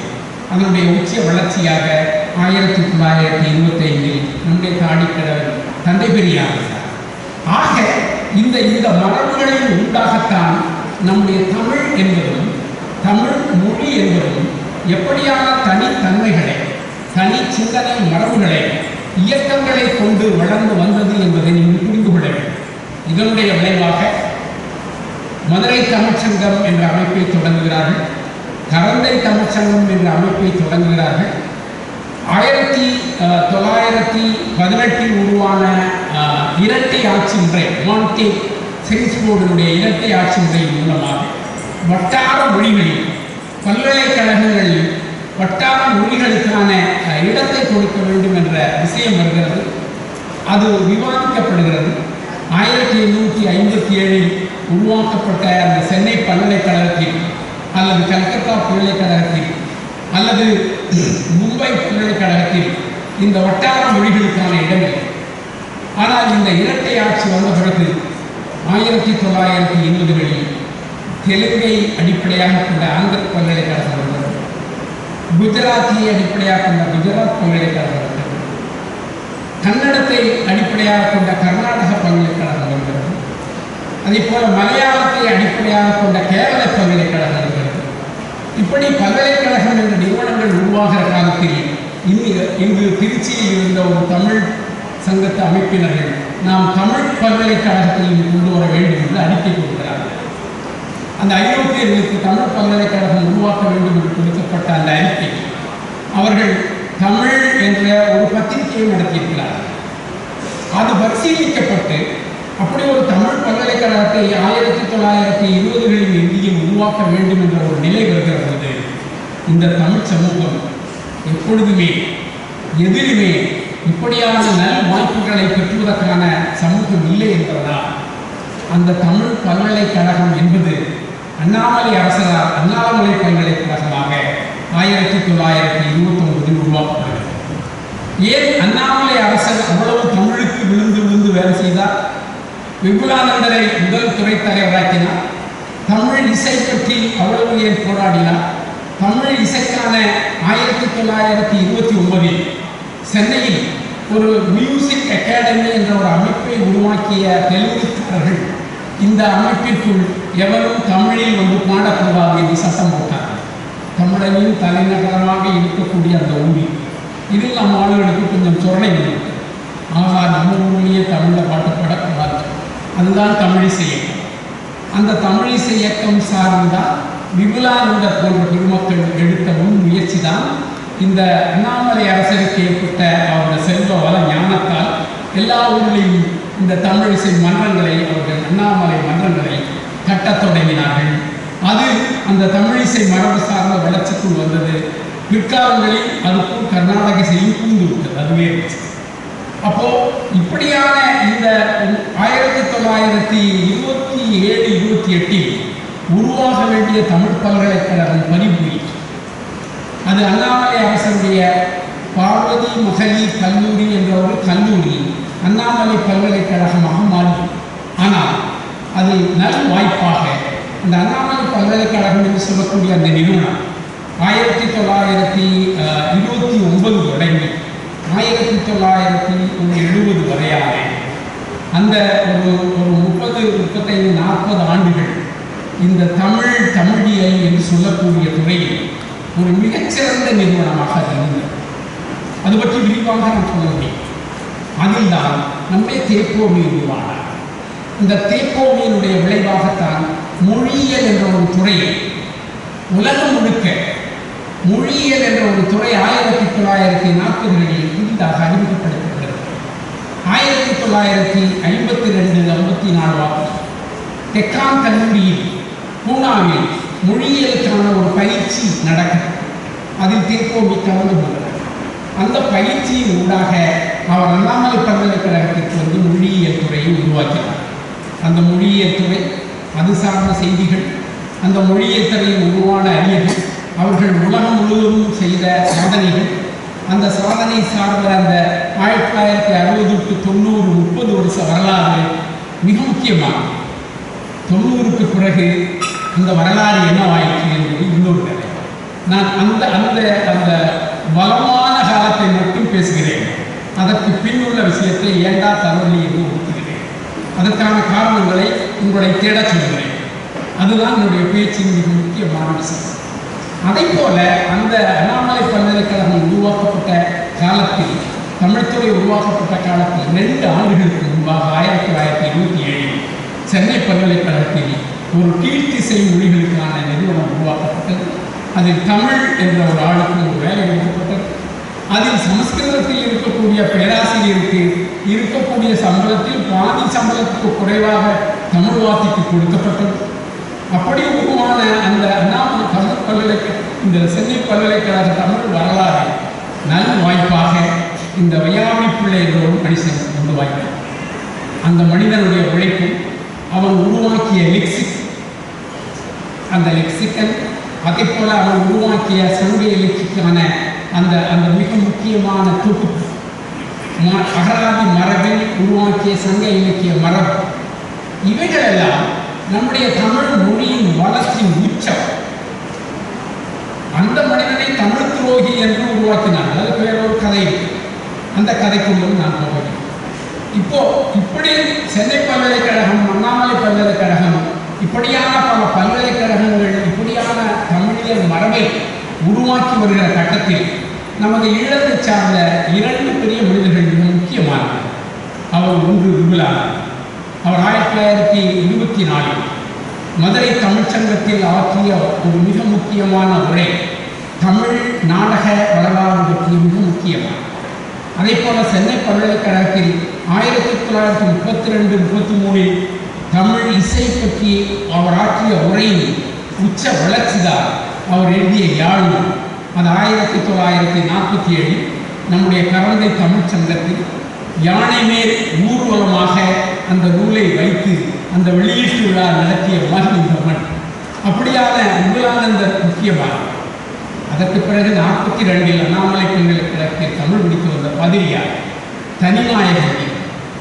அவன் அந்த தனிநாயகமணிகளின் மிகப்பெரிய மணி. அந்த தனிநாயகமணிகளின் கனவுகள், அது சார்ந்த விஷயங்கள் எல்லாம் கொஞ்சம் கொஞ்சமாக நடைபெறுகிறது. அந்த மனிதன்தான் இந்த உலக தமிழ் மன்றம் என்ற ஒரு அமைப்பை உருவாக்கி 1952 இந்த தமிழ் கல்ச்சர் என்ற ஒரு பத்திரிகையை உருவாக்கி, அந்த பத்திரிகையில் ஐரோப்பாவில் இருக்கக்கூடிய மானிடவியல் அறிஞர்கள், தொல்லியல் துறை அறிஞர்கள், வரலாற்றுத்துறை அறிஞர்கள், இப்படியான ஏறக்குறைய ஒரு 300க்கும் மேற்பட்டவர்கள் நம்முடைய தமிழ் மரபின் பெருமை இவற்றையெல்லாம் ஆங்கில மொழியிலும் அது சார்ந்த வடிவத்திலும் அந்த 52-64 வந்த அந்த தமிழ் கல்ச்சரில் பதிவு செய்தார். உலக அளவில் தமிழியல் என்பது, தமிழ் மரபு என்பது அங்கீகரிக்கப்பட்டது. அது ஒரு மிகப்பெரிய விஷயமாக அவர் உருவாக்கி தந்தார். அவரோடு இணைந்தார் நம்முடைய பெருமகன் வாய்ப்பு. அந்த அந்த இணைப்பு அது சார்ந்து தமிழில் நடத்தப்பட்ட இந்த உலக தமிழ் மாநாடுகள் 1900 62 முதல் மாநாடு, 68 இரண்டாவது மாநாடு, 71 பாரிஸில் 3வது மாநாடு, அதேபோல 84 யாழ்ப்பாணத்தில் நடக்க இருந்த மாநாட்டை சின்னாபின்னமாக்கி கொலை செய்த மடமும் 1980 நம்முடைய மதுரையில் நடந்த மாநாடு தான் உலக தமிழ் மாநாடுகள். அந்த மாநாடுகளுக்கு பிறகு நடத்தப்பட்டதெல்லாம் கழக மாநாடுகள், கட்சி மாநாடுகள். அந்த உலக அங்கீகாரத்தை பெறுவதற்கான மாநாடுகளாக இல்லாமல் அழிந்து போயின. அதன் ஊடாக உருவான அந்த மரபு இந்த தமிழ் என்ற மொழியின் உலகம் சார்ந்த தமிழியலை கட்டமைப்பு. இந்த கட்டமைப்புகள், இந்த வரலாறுகள், இதன் ஊடாக 72 உருவாக்கப்பட்ட மதுரை காமராசர் பல்கலைக்கழகத்திற்கு ஒரு பெரிய பங்களிப்பு. அதன் துணைவேந்தராக, முதல் துணைவேந்தராக தேப்போவி போனது. அங்கு முத்து சண்முகம் என்று சொல்லக்கூடிய வாயை போன்ற ஒரு மிக முக்கியமான அறிஞர் அந்த தமிழியல் துறையின் தலைவரானது அங்கு உருவான அந்த தமிழியல் மரபு சார்ந்த வரலாறு என்பது. நான் ஒரு பத்திரிகையை நடத்தினேன். அது மாற்று வெளியிடவே. அதில் கடைசி இதழில் ஒரு பெரிய தலையங்கம் 20 பக்கத்துக்கு எழுதினேன். அதனுடைய தலைப்பு கழுதை கெட்டு கட்டெரும்பானது என்று சொல்லி நான் எழுதினேன். அந்த கழுதை கெட்டு கட்டெரும்பான வரலாறு என்பது தமிழியலின் வரலாறு. அது அந்த அந்த Keep3.com பகுதியில் நீங்கள் தேடினால் அதை வாசிக்கலாம். இப்போ இப்படி உருவான நிறுவனம் சார் தமிழியல் சார்ந்த மரபுகள் என்பவை நமக்கு மிக மிக முக்கியமான மரபுகளாக கட்டமைக்கப்பட்டன. நாம் வளர்ந்தோம். இந்த வளர்ச்சியின் உள்ளூடாக 2ஆம் உலக தமிழ் மாநாட்டில் கிடைத்த பெரும் தொகையில் இந்தியதை அறிஞர் அண்ணாவுடைய ஆசையால் உலக தமிழ் ஆராய்ச்சி நிறுவனம் என்ற ஒரு அமைப்பை உருவாக்க திட்டமிட்டார். கண்ணகி சிலைக்கு என்று திரட்டப்பட்ட நிதியில் பெரும்பகுதியான நிதி ஒதுங்கியது. அந்த நிதியை ஒரு ஆராய்ச்சி நிறுவனமாக கட்டமைக்க வேண்டும் என்று சொன்ன பொழுது வாய் சுப்பிரமணியம், தனிநாயகம் அடிகளும் அதை சார்ந்த பல பெருமக்களும் அந்த நிறுவனத்தை கட்டமைத்து அதை யுனெஸ்கோவின் அனுமதி வாங்கி உலகம் தழுவிய நிறுவனமாக கட்டமைக்க வேண்டும் என்று திட்டமிட்டார்கள். நிறுவனம் தொடங்கப்பட்டது. அந்த நிறுவனத்தின் இயக்குநராக தனிநாயகம் அடிகள் வர வேண்டும் என்று வாய்ஸ் ரொம்ப விரும்பினார். அறிஞர்கள் எல்லோரும் விரும்பினார்கள். அங்கே தமிழ்நாட்டின் இந்த கழக ஆட்சி உள்ளுக்கு வந்தது. அதனுடைய விளைவாக வட்டார செல்வாக்கு சேர்ந்தது. அங்கே ஒரு குறிப்பிட்ட சாதியை சார்ந்தவர்களுக்கு முக்கியத்துவம் கொடுக்கும் என்ற நோக்கத்தில் தனிநாயகம் அடிகள் தூக்கி அறியப்பட்டார். அது தமிழுக்கு அவலம். தமிழுக்கு ஏற்பட்ட ஒரு மிகப்பெரிய சோகம். இதை நான் சொல்லலை. வாய்ஸ் விரிவான நீண்ட பெரிய கட்டுரையாக அவர் எழுதியிருக்கிறார். அவர் சொல்லுவதை நான் திருப்பி சொல்கிறேன். அப்படி உருவாக்கப்பட்ட அந்த நிறுவனம் எப்படியானது, அதனுடைய செயல்பாடுகள் என்ன, அது என்ன அவசியம் என்பதை நேரடி சான்றாக என்னால் சொல்ல முடியும். நான் அந்த நிறுவனத்திலே தான் ஆராய்ச்சி பண்ணேன். அந்த நிறுவனத்தினுடைய ஒழுங்குமுறைகள், நடவடிக்கைகள் எல்லாம் எனக்கு தெரியும், ஆதாரபூர்வமாக தெரியும். அப்படி ஒரு பெரும் அறிஞர்களால் உருவாக்கப்பட்ட அந்த நிறுவனம் அது எப்படியான வேலைகளை செய்தது, அது ஏன் இப்படி வந்தது, அதனுடைய இன்றைய நிலைமையில இந்த நிலைமையை பற்றி நான் சொல்ல விரும்பவில்லை. ஏனென்று சொன்னால் அது யூடியூப்பின் கசம்சா செய்தியாக மாறும். அதனுடைய தன்மைகள் என்பது வெட்டி ஓட்டி நான் சொன்னதற்கு நேர் எதிராக கூட யூடியூப் போடப்படுகிறது. அதனால் அப்படியே அதை நிறுத்துகிறது. இப்படி உருவான இந்த நிறுவன உருவாக்க மரபில்தான் 1981 திரு மாண்புமிகு எம்ஜிஆர் அவர்கள் நல்ல வேலையாக அவர் மலையாளியாக பிறந்து தமிழ்நாட்டின் முதலமைச்சராக வந்தார்.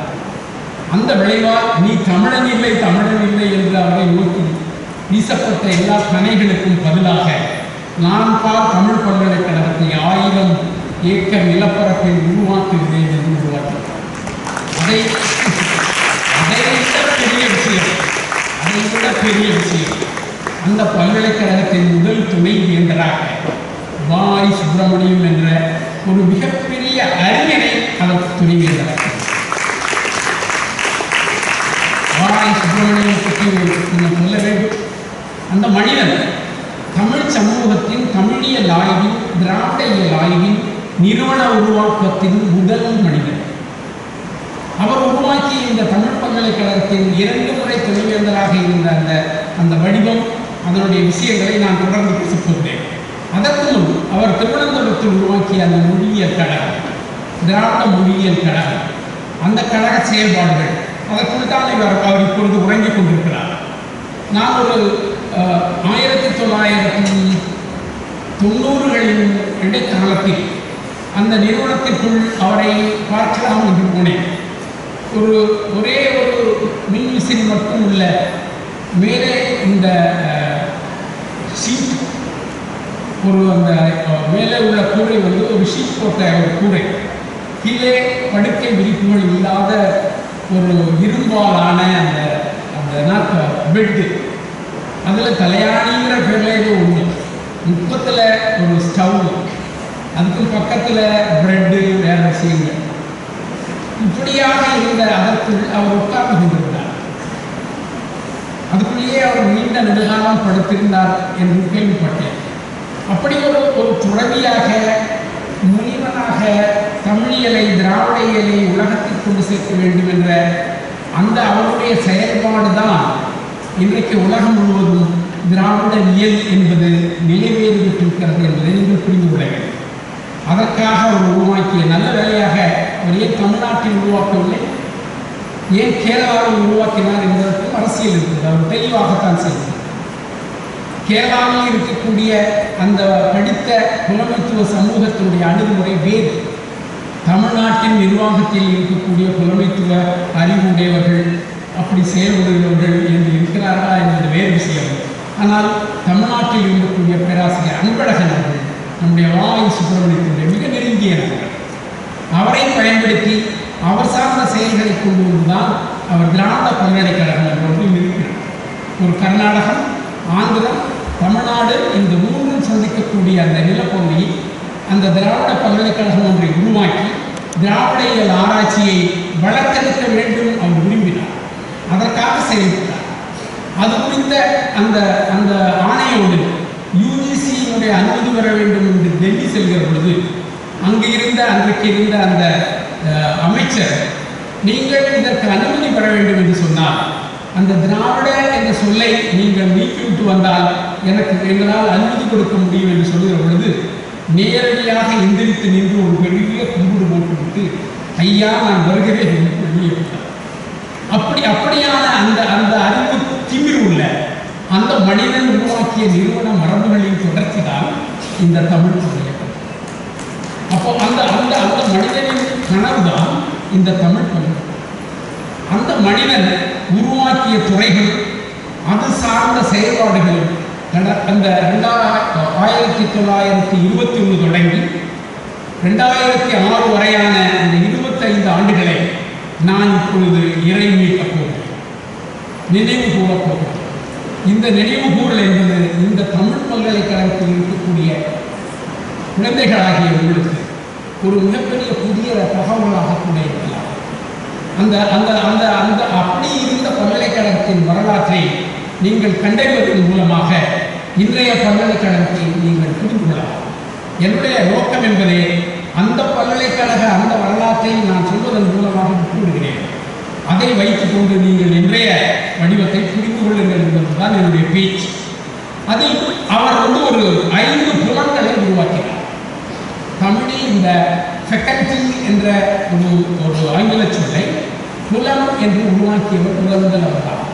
அதில் ஒன்று கலைப்புலம். அந்த கலைப்புலத்தில் சிற்பம், இசை, நாடகம் என்ற 3 துறைகளை உருவாக்கினார். இந்த ஒவ்வொரு துறை பற்றியும் நாம் மணிக்கணக்காக பேச முடியும். நாம் எடுகோலாக இந்த நாடகத்துறையை பற்றி ஒவ்வொரு புலத்திலும் எனக்கு நேரடி தொடர்புள்ள அல்லது உலகம் தழுவிய அளவில் தமிழியலுக்கு பெரும் சாதனை செய்த அந்த ஒரு சில ஆளுமைகளை பற்றியும் செயல்பாடுகளை மட்டுமே நான் உங்களோடு பகிர்ந்து கொள்கிறேன். குறிப்பாக நாடகத்துறை. அந்த நாடகத்துறையின் தலைவராக நியமிக்கப்பட்ட பேராசிரியர் ராமானுஜம் எனக்கு நெருக்கமாக இருந்த பேராசிரியர். அவரோடு எங்கள் உறவு ஆழமான அந்த பேராசிரியர் இந்திய அளவில் நவீன நாடக மரபில் அவர் ஒரு மிகப்பெரிய மனிதர். அது நம்ம தமிழ்நாட்டில் இருக்கிறவங்களுக்கு தெரியறதுக்கு வாய்ப்பு இல்லை. கேரளாவில் இருக்கிறவங்களுக்கும் டெல்லியில் இருக்கிறவங்களுக்கும் போய் கேட்டிங்கன்னா அவங்க பெயர் சொன்னாலே அவர்கள் வெளிப்படுத்துகிற உடல் மொழியே வேறாக தமிழ்நாட்டின் கெடு வாய்ப்பு அதெல்லாம் நமக்கு அந்த மாதிரி விஷயங்களுக்கு நமக்கு புரியாது. அவர் இந்த துறையில் என்ன செய்தார்? அவர் உருவாக்கிய நாடகங்கள் உலக அளவில் தமிழுக்கான ஒரு மிகப்பெரிய அரங்க மரபை உருவாக்கி, அந்த அரங்க மரபு என்பது கிரேக்க அரங்க மரபோடு தமிழ் அரங்க மரபு இணையானது என்பதை கட்டமைத்தார். அவர் கட்டமைத்த அந்த அரங்கு சார்ந்த அவருடைய 10-15 அரங்க நிகழ்வுகள் நாடகங்கள் தமிழ் நாடக மரபு என்பதை இந்திய அளவில் உலக அளவில் அது எவ்வளவு முக்கியமானது என்பதை அவர் உலகுக்கு அறிவித்தார். அவர் தமிழ் பல்கலைக்கழகத்தில் நாடகத்துறை பேராசிரியர் தலைவர். அவர் இன்னொரு மிக முக்கியமான விஷயத்தை செய்தார். அதுதான் வரலாற்றில் முக்கியமானது. நமது பக்கத்தில் இருக்கக்கூடிய ரெட்டிபாளையத்தில் இருக்கக்கூடிய அந்த உழைக்கும் மக்களான ஒடுக்கப்பட்ட மக்களான அவரிடம் இருக்கக்கூடிய அந்த கருவியை, அந்த கருவி ஒரு இழிவான கருவியாக கருதப்பட்ட காலத்தில் அந்த கருவி சாவு வீட்டில் அடிப்பதற்கும் வேறு விஷயங்களுக்கும் பயன்படுத்தக்கூடிய ஒரு கருவி என்று புறக்கணிக்கப்பட்ட அந்த காலத்தில் அந்த மக்களை அழைத்தார். அவர்களுக்கு தனி பயிற்சி கொடுத்தார். அந்த கலை வடிவங்களில் உள்ள அடவுகளை மாற்றினார், அடிகளின் அடவுகளை மாற்றினார். அது ஒரு மிக பிரமாதமான கலையாக வடிவம் பெற்றது. அதனுடைய விளைவு தமிழ்நாட்டின் நிறைய இடங்களில் இந்த தப்பாட்ட குழு உருவாக்கியது. இன்றைக்கு அந்த தப்பாட்ட குழு என்பது ஒரு மிகப்பெரிய வளர்ச்சியான தமிழ் மரபின் கலை வடிவம் என்று அங்கீகரிக்கப்பட்டது.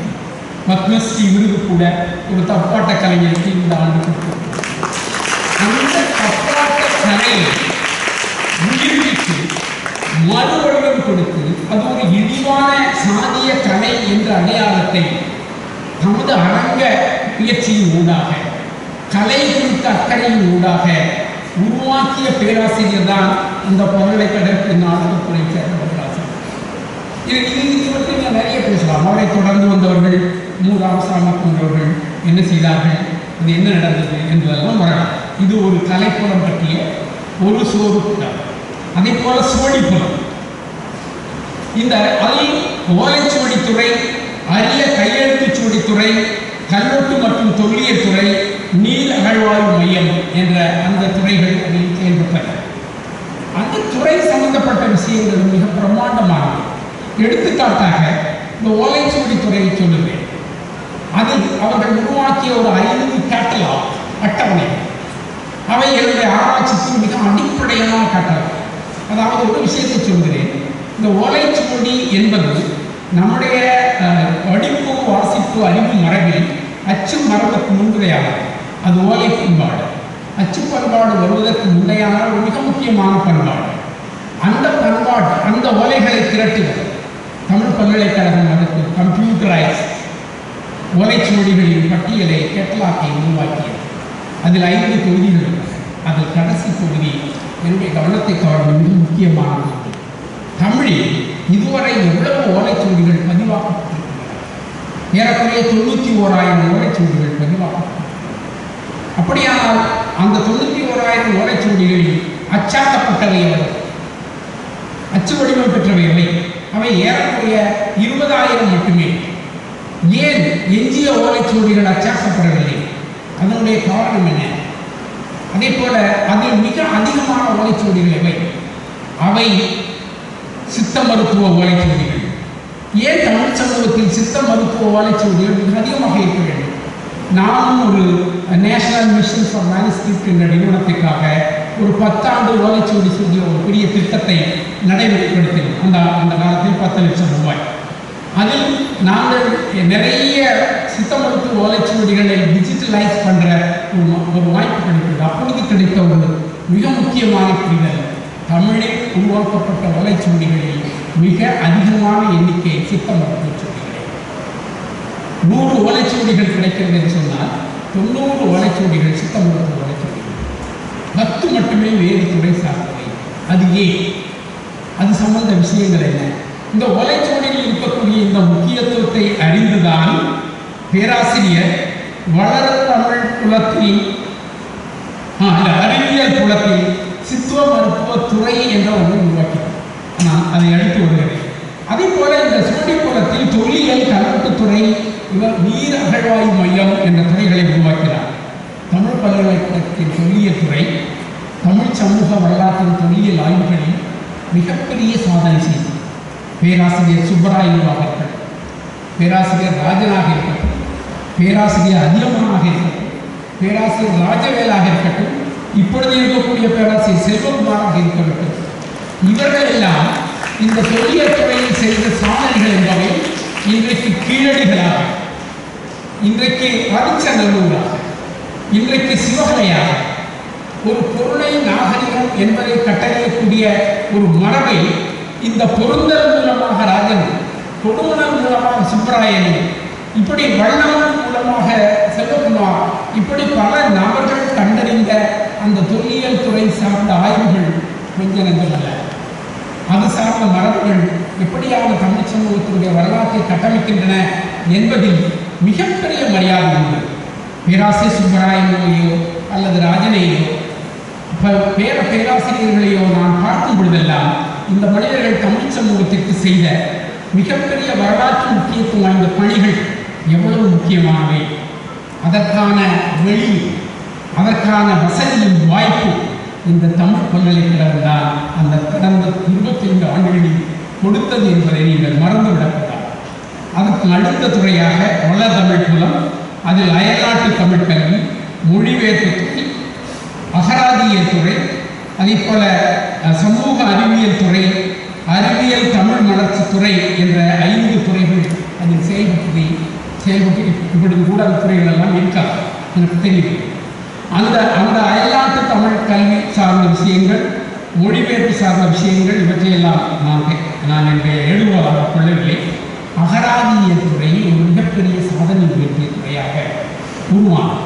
இந்த தமிழில் அகராதி உருவாக்கம் என்பது ஒரு மிகப்பெரிய புலம். அதாவது தமிழ் என்ற ஒரு மொழிக்கு நான் சொன்னதைப் போல இவ்வளவு நீண்ட நெடிய கால வரலாறு இருப்பதனால் அதில் இருக்கக்கூடிய சொற்களை தொகுப்பது, அந்த வடிவங்களை தொகுப்பது என்ற மரபு சமஸ்கிருதத்தில் நிகழ்வு என்ற ஒரு வடிவமாக 7, 8ஆம் நூற்றாண்டில் உருவாகியதை பின்பற்றி தமிழில் 9ஆம் நூற்றாண்டு தொடங்கி 16ஆம் நூற்றாண்டு வரை ஏறக்குறைய ஒரு 30க்கும் மேற்பட்ட நிகழ்வுகள் உருவாக்கப்பட்டிருக்கின்றன. இந்த நிகழ்வுகள் உருவாக்க மரபு என்பது தமிழ் அறிவு பாரம்பரியத்தை புரிந்து கொள்ளக்கூடிய மரபு. அந்த புரிந்து கொள்ள மரபுடைய நவீன கால வளர்ச்சி தான் அகராதி. அப்போ அந்த அகராதியை உருவாக்குவதில் வையாண்டி பிள்ளை உருவாக்கிய அந்த லெக்சிகன் ஒரு மிகப்பெரிய சாதனை. இன்றைக்கும் உலக அளவில் தமிழை குறித்த அறிமுகமாக விஷயமாக இருக்கிறது என்று சொன்னால் 6+1 என்று பேராசிரியர் வையாண்டி பிள்ளை 1924-25 தொடங்கியதை அவர் 25 கீழ் எடுத்து 38 முடித்த அந்த தொகுதியில் தான் இன்றைக்கு மிகப்பெரிய விஷயம். என்ன பெரிய அதாவது ஒரு சுவையான விஷயம் என்றால் அதை மறுபடியும் ரிவைஸ் பண்ணுறேன்னு சொல்லி அதுக்கு நிறைய பணங்களெல்லாம் போட்டு பண்ணுறாங்க இன்னும் ரிவைஸ் பண்ணிக்கிட்டே இருக்கு. அது வேற சாரி, நான் அந்த ஏரியாவுக்குள்ள போக மாட்டான்னு நினைக்கிறேன். இது எமோஷனல், அதனால பிரச்சனை ஒன்று போடுது. அதனால இப்போ இந்த அகராதித்துறை என்பதை தமிழ் பல்கலைக்கழகத்தில் உருவாக்கியதோட விளைவுதான் இந்த அருளி உருவாக்கிய ஒரு இந்த தொழில்நுட்பத்துறை சார்ந்த அகராதி சொல். அது இன்றைக்கு உலகம் போராட்டக்கூடிய அகராதியாக இருக்கிறது. தூய தமிழ் சொல் அகராதி என்ற அகராதி. அதே போல நிறைய அகராதிகளை சொல்லலாம். இந்த அகராதிகளோடு இணைவான களஞ்சியம், இந்த களஞ்சியத்திற்கு தனித்துறையை உருவாக்கியது தமிழ் பல்கலைக்கழகம். நண்பர்களே, இந்த களஞ்சியம் உருவாக்கம் என்பது அதை புரிந்து கொள்வதற்கு நான் ஒன்றை உங்களுக்கு சொல்லுகிறேன். ஆக்ஸ்போர்ட் பல்கலைக்கழகம் ஒரு இது மாதிரியான என்சைக்ளோபீடியா சென்டர் என்ற ஒரு நடத்துகிறார்கள். அதில் ஆயிரக்கணக்கான பேர் வேலை செய்கிறார்கள். அவர்கள் ஒவ்வொரு நாளும் உலகில் புதிதாக வரக்கூடியவற்றை உடனுடன் பதிவு செய்கிறார்கள். அதை ஓராண்டு கழித்தவுடன் பழைய என்சைக்ளோபீடியாவை, பிரிட்டானிக்காவை தூக்கி அந்த பக்கம் வைத்துவிட்டு அதற்குள் இன்று புதிதாக அவர்களை சேர்த்து கொண்டே இருக்கிறார்கள். களஞ்சியத்துறை என்பது அப்படியான ஒரு நீண்ட தொடர் பணியை கொண்டது. அந்த தொடர் பணிக்குத்தான் இங்கே களஞ்சியம் உருவாக்கப்பட்டது. அந்த களஞ்சியத்தினூடாக அறிவியல் களஞ்சியம் ஒரு 20 தொகுதிகள், அது நான் நினைக்கிறேன் ஏறக்குறைய ஒரு 18-20 தொகுதிகள் இருந்திருக்கிறது. அது மாதிரி வாழ்வியல் களஞ்சியம் 14 தொகுதிகள், அதில் அந்த 14 தொகுதிகள் வந்திருக்கின்றன. அந்த தொகுதிகளின் மூலமாக கிடைக்கக்கூடிய செய்திகளை நமக்கு விமர்சனம் இருக்கலாம். நானும் அந்த வாழ்வியல் களஞ்சியத்தில் தெருக்கூத்து என்ற ஒரு பகுதியை எடுத்து பார்த்தேன் என்று சொன்னால் ஒரு மிக மோசமான மன விளைவுக்கு ஆளானேன். தெருக்கூத்து என்பது தெருவில் ஆனது என்று முதல்வரை தொடங்குகிறது. என்ன புலமையப்பா தமிழ் சமூகத்தினுடைய புலமை. அப்போ அந்த மாதிரி அவை உருவாக்கப்பட்டிருந்தாலும் கூட அவை வந்திருக்கு. அவை உடனே என்னுடைய வழக்கம் இந்த தமிழ் பல்கலைக்கழகம் உருவாக்கிய இந்த மேற்கோள் நூல்கள் வழிதான் நிறைய ஆய்வு மரபுகளை நான் கண்டறிகிறேன். குறிப்பாக சங்க இலக்கியம் தொடர்பாக வேண்டும் என்று சொன்னால் சங்க இலக்கிய பொருளாதார ஒரு 6 தொகுதிகள் இருக்கு. அதில் வேலங்கிரியாட்டு என்று சொன்னால் அது உடனே நான் எடுத்து பார்க்கிற பொழுது அந்த ஒட்டுமொத்தமான சங்க இலக்கியத்தில் வேலன் என்ற மரபின் வளர்ச்சி வரலாறு என்பதை தொகுத்து கொடுத்திருக்கிற மரபு எனக்கு கிடைக்கிறது. அந்த மரபை வைத்துக்கொண்டு எனக்கான தேவையை நான் தேடுகிறேன். அப்போ இந்த மாதிரியான ஒரு புகழ் வாய்ந்த இந்த அகராதியல் துறையில் செயல்பட்டதும் இந்த தமிழ் பல்கலைக்கழகம் தான். அதில் அறிவியல் துறை என்ற ஒரு துறை, அதில் எனது வணக்கத்திற்கும் மதிப்புக்குரிய என் மீது அளந்த ஈடுபாடுடைய பேராசிரியர் ராமசுந்தரம் செயல்பட்ட துறை. பேராசிரியர் ராமசுந்தரம் ஒரு மிக முக்கியமான அவர் உருவாக்கிய நூல்கள், கலைச்சொல்கள், கலைச்சொல் அகராதிகள், அது சார்ந்த மரபுகள், அவரோடு எனக்கு நேரடியான நிறைய உரையாடல்களும் தொடர்புகளும் இருந்தது. அவை மிக முக்கியமானது. அதே போல மொழிப்புலம், அது இலக்கியத்துறை, மொழியியல் துறை, தத்துவ மையம், பழங்குடி மக்கள் மையம், நாட்டுப்புறவியல், இந்திய மொழிகள் என்ற 6 துறைகளை கொண்ட ஒரு பிரிவாக இந்த மொழிப்புலம் செயல்பட்டார்.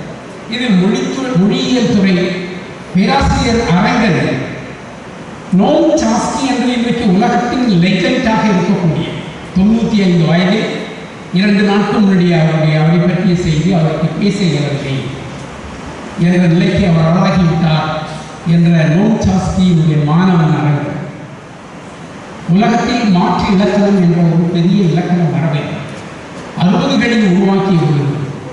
அந்த மரபை வாசித்தறிந்த பேராசிரியர்களின் ஒருவர் அரங்கன். அந்த மரபுக்கு சொந்தக்காரராக இந்த மொழியியல் துறை செயல்பட்டது. அதே போலவே அந்த இலக்கியத்துறையில் சோனாக்கா போன்ற, பூவேப்பா போன்ற, நெடுஞ்செழியன் போன்ற மிகப்பெரிய தமிழ் ஆளுமைகளின் செயல்பாடு இருந்த சோனாக்கந்தசாமி அவர்களுடைய செயல்பாடுகள் என்பவை எவ்வளவோ காத்திரமானவை, ஆழமானவை என்பதெல்லாம் நான் அறிவேன். அதே போல நாட்டுப்புறவியல் துறை அண்மை காலத்தில் அது ராமநாதன் வரை அதனுடைய செயல்பாடுகள், அதனுடைய போக்குகள், அதன் மூலமாக நிகழ்ந்தவைகள் எல்லாம் நமக்கு தெரியும்.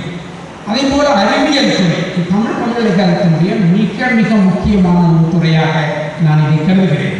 அது சித்த மருத்துவத்துறை, தொல்லறிவியல் துறை, நில அறிவியல் துறை, கணிப்பொறி அறிவியல் துறை, கட்டடக்கலைத்துறை, சுற்றுச்சூழல் மற்றும் மூலிகை அறிவியல் துறை என்ற 6 துறைகளை கொண்டிருந்த அந்த பகுதி தமிழியல் என்பதை வெறுமனே இலக்கணம் படித்து கொண்டு கிடப்பது, வெறுமனே இலக்கியத்தை நெற்று பண்ணி சாப்பிடுவது, இந்த கம்பராமாயணத்தை திருப்பி மேலே கீழே இறக்கி சொல்றது.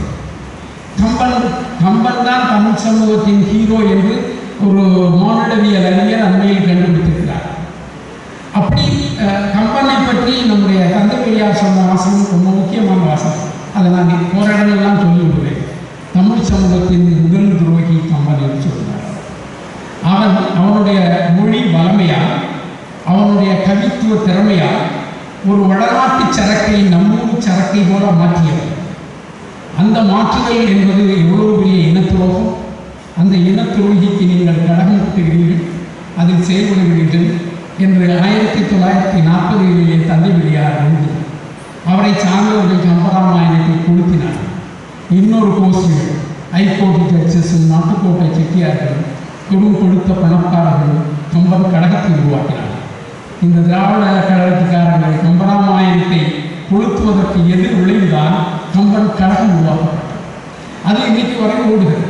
இப்போ இந்த பின்புலத்தில் உருவாக்கப்பட்ட அந்த அந்த துறை சித்த மருத்துவ துறையை ஏன் கொண்டு வந்தார்? அண்மையில் நான் ஒரு பேச்சுவாக்கில் இங்கு இருந்த ஒரு நிர்வாகத்தின் தலைமையில் இருந்தவர் என்னோடு பேசிக் கொண்டிருந்தவர் போகிற போக்கில் ஒரு ஸ்டேட்மெண்ட் அடிச்சுட்டார். அவர் பாவம் யார்கிட்ட பேசுகிறாருன்னு தெரியாமல் பேசியிருந்தார். இந்த சித்த மருத்துவத்துறை போன்ற வேஸ்டான துறையெல்லாம் இங்கே கொண்டாந்து சேர்த்து விட்டுருக்காங்க. அவன் எங்கேயாச்சும் போய் சித்த மருத்துவம் பண்ணிட்டு அவன் லாபம் பண்ணிருக்கான். அதே எனக்கு யூனிவர்சிட்டியில் எஸ் நான் அப்படியே கேட்டுக்கிட்டே இருந்தேன். எனக்கு திருப்பி பேச பிடிக்கல. திருப்பி பேச ஆரம்பிச்சுன்னா ரணகலம் ஆகிடும். அங்கே ஒரு தேவையில்லாத சூழல் வந்துடும். அப்போ அப்படியான நிலைமைகள் வருகிற சிக்கல்.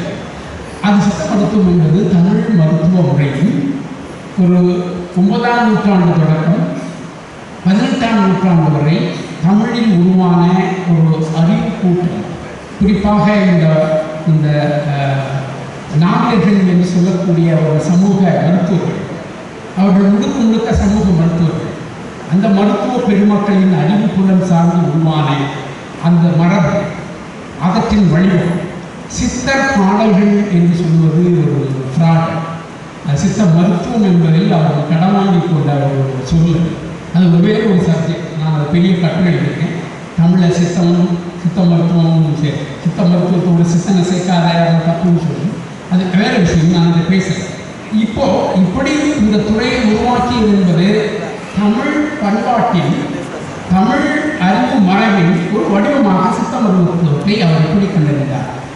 அதே போல தொல்லறிவியல், இந்த தொல்லறிவியல் துறையில் நில அறிவியல் துறை இவைகளெல்லாம் செய்த கடல் ஆராய்ச்சி அதியமான் போன்றவர்கள், ராஜன் போன்றவர்கள் இந்திய தொல்லியல் துறையிலேயே இந்த டைவ்ஸ் கடலில் டைவ் அடிக்கிறாள் ஒரே ஆள் ராஜன், அப்புறம் அதியமான், இந்த மனிதர்களெல்லாம் தேடி பிடிச்சு அந்த துறை சார்ந்த ஆய்வுகளை செய்து கடல் ஆய்வு, சங்கு ஆய்வுகள், அது சார்ந்த வெளிப்பாடுகள், துறைமுகம் சார்ந்த ஆய்வுகள் இவற்றையெல்லாம் உருவாக்கிய அந்த வரலாறு முக்கியம். நண்பர் அதியமான் தன்னுடைய குறைந்த வயதில் மறைந்து போனார். அவர் உருவாக்கிய துறைமுகங்கள் பற்றிய வரலாறு மிக முக்கியம். அது சார்ந்த ஆய்வுகள் எல்லாம் முக்கியமானது. அவற்றையெல்லாம் இந்த தமிழ் சமூகம் இந்த பின்புலம் புரிந்து கொண்டிருக்கிறதா என்பது தெரியாது. எங்களை போன்ற கிருக்கர்களுக்கு அது மிக முக்கியமானது. அதை எப்படி அவர் செய்திருக்கிறார்கள் என்று தெரியும். அதே போல அவர்கள் கட்டிடக்கலை தொடர்ந்து உருவாக்கிய அகராதிகள், மூலிகை தொடர்பாக உருவாக்கிய அகராதிகள், திட்டங்கள், இப்படியான இந்த 5 புலங்களின் ஊடாக ஏறக்குறைய ஒரு 16க்கு மேற்பட்ட துறைகள், அது பின்னர் 34 துறைகளாக கட்டமைக்கப்பட்ட தமிழ் பல்கலைக்கழகத்தின் இந்த தமிழியல் மரபு என்பதும், அதே போல தூய தமிழ் சொல்லாக்க திட்டம், களஞ்சிய மையம், பெருஞ்சொல்லதிகார திட்டம், பெருஞ்சொல் அகராதி திட்டம், அருங்காட்சியகம், பதிப்புத்துறை, கேள்வி காட்சி மையம், நூலகம் என்று உருவாக்கப்பட்ட இந்த மிக பிரம்மாண்டமான இந்த வடிவத்தில், அது தமிழ்நாடு என்று சொல்லக்கூடிய அந்த எழுத்து வடிவத்தில் கட்டடங்களை அமைத்து அதற்குள் அவையெல்லாம் இது தமிழ் பண்பாட்டின் வரலாறு என்று அந்த கட்டட கலையை டிசைன் பண்ண மாய சுப்பிரமணியம் என்கிற அந்த மனிதன், அவன் சார்ந்த இந்த செயல்பாடுகள், அவருடைய மூளையின் ஊடாக உருவாக்கப்பட்ட இந்த துறைகள், அதனுடைய செயல்பாட்டின் விளைவாக தமிழியல் ஆய்வுக்குள்ளத்தில் ஏற்பட்ட மாற்றங்கள், புதிய விஷயங்கள், செய்திகள், அப்படியான பல விஷயங்களை நாம் மிக விரிவாக இழந்து பேச முடியும். எனவே நண்பர்களே, நான் அந்த பசுமாட்டை போல இறை மீட்பு என்னுடைய இறப்பை அந்த அவ்வளவு சேர்ந்த அந்த அந்த உணவை என்னுடைய என்ன சொல்வது, அந்த கல்லீரலில் இருந்து வரக்கூடிய அந்த திரவம், அதே போல ஈரலில் இருந்து வரக்கூடிய அந்த திரவம், என்னுடைய இந்த சீரனுக்காக இருக்கக்கூடிய அந்த அந்த சுரப்பியில் இருந்து வரக்கூடிய திரவம் கொஞ்சம் கொஞ்சமாக என்னுடைய இறப்பைக்கு, அந்த இறப்பைக்குள்ள அந்த ஜீரணமாகி ஆக்கி வெளியே போகிற அந்த சக்கையாக வெளியே வருகிற அந்த மரபில் இதை தேடி இதை நினைவு கூர்ந்து இந்த இவ்வளவு பெரிய தமிழியல் மரபு நமக்கு இருக்கிறதை நமக்கு தமிழின் தனித்தன்மை என்று இருக்கிறது. தமிழர்களுக்கு தனியான வரலாறு இருக்கிறது. அந்த வரலாறு பெருமை அல்ல, அது உண்மை. பெருமை பேசி அதை சீராக்கியதும், கோஷம் போட்டதும், சத்தம் போட்டதும், வீணாகி போனதும், அதை அறிவியல் பூர்வமாக கட்டமைக்கக்கூடிய மரபு என்பது இப்படியான நிறுவனங்களின் மூலமாக கட்டமைப்பது தான்.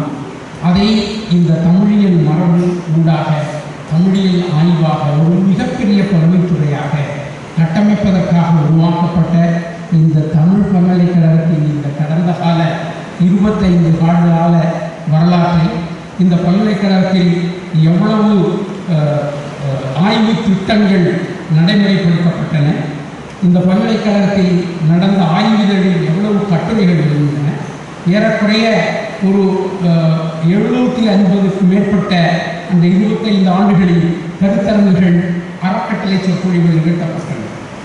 500க்கும் மேற்பட்ட ஆய்வு திட்டங்கள் அந்த காலங்களில் நடைமுறைப்படுத்தப்பட்டன.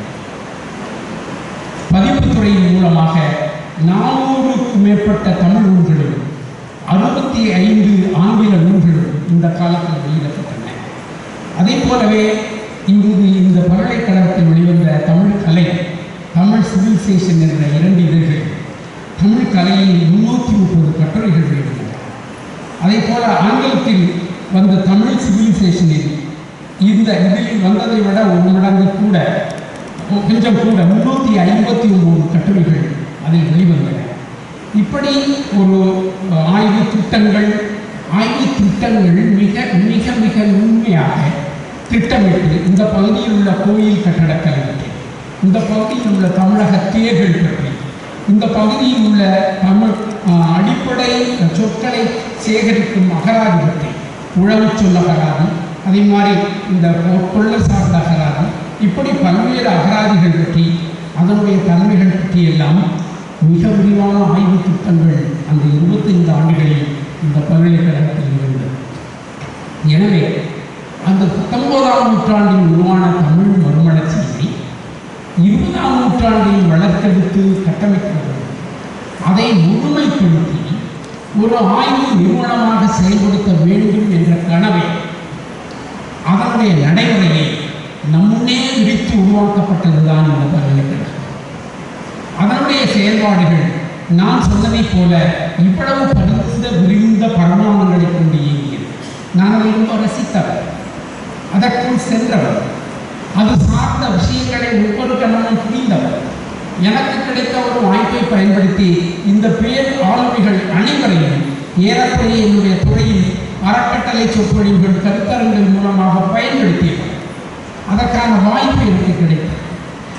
அப்படியான இந்த எல்லா அனுபவ அடிப்படையில், நான் பிறந்த மண் என்ற அடிப்படையில், எனது மொழி எனக்கு முக்கியம் என்ற அடிப்படையில், நான் ஒரு தமிழன் என்ற அடிப்படையில் இந்த இறைவீட்டலை செய்ய வேண்டிய அவசியம் எனக்கு இருந்தது.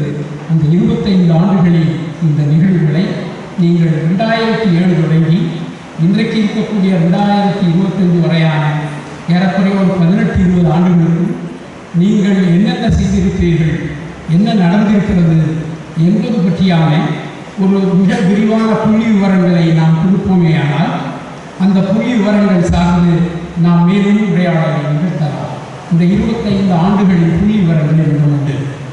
நான் 2007 என்னுடைய ரொம்ப நுணுக்கமான ஒரு புத்திசாலியான மாணவியை இங்கு அனுப்பித்து ஒரு 2 மாதம் இந்த பல்கலைக்கழகத்துக்குள்ளேயே சுற்றி இங்கே இருக்கக்கூடிய அவ்வளவு ஃபைலையும் எடுத்தது. நல்ல விஷயம், ஃபைல் கொண்டு மாட்டாங்க.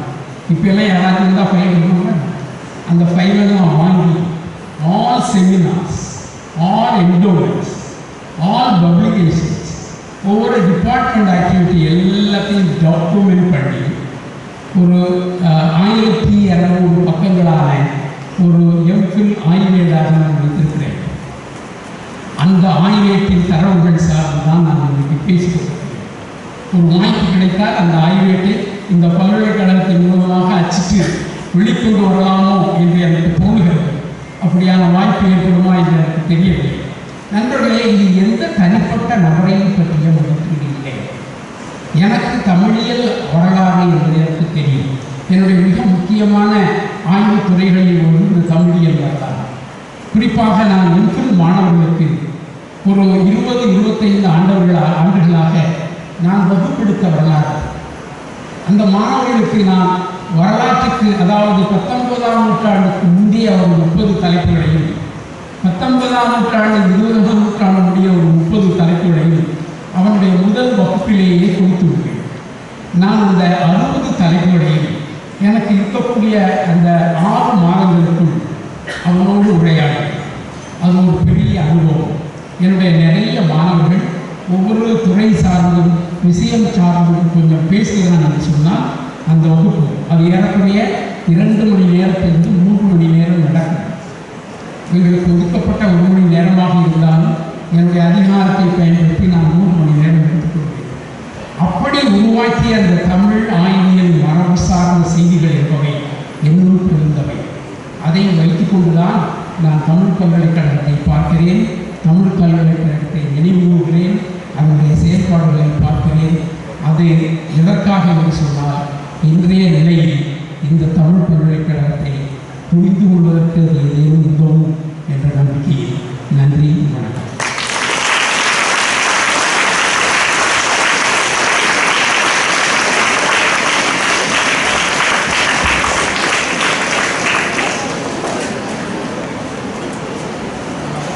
விருப்பம் யாரேனும் நான் பேசியது தொடர்பாகவோ அல்லது இந்த விஷயங்கள் தொடர்பாகவோ தன்னுடைய கருத்துக்களை, சந்தேகங்களை, தகவல்களை ஒரு அரை மணி நேரம் பகிர்ந்து கொள்ளலாம் என்று நான் நினைக்கிறேன். ஏனென்றால் நான் ஒரு 11:15 ஒரு 3/4 மணி நேரம், ஒரு 1.25 மணி நேரம் நான் உங்களோடு உரையாடிய அந்த உரையில் எதிர் விளைவுகள், அதனுடைய தாக்கங்கள் எனக்கு முக்கியம் என்று நம்புகிறேன். அப்படி நீங்கள் செய்தால் எனக்கு ரொம்ப மகிழ்ச்சி. நன்றி.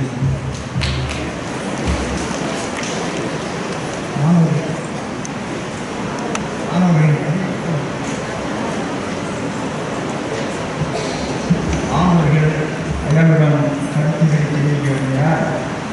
உங்களுடைய சொன்ன கருத்துக்கள் கொண்டு அந்த கருத்துக்களை வெளிப்படுத்தி கேட்கலாம். உயிர் சார்ந்த ஒரு நிகழ்வு மாணவர்கள் கையை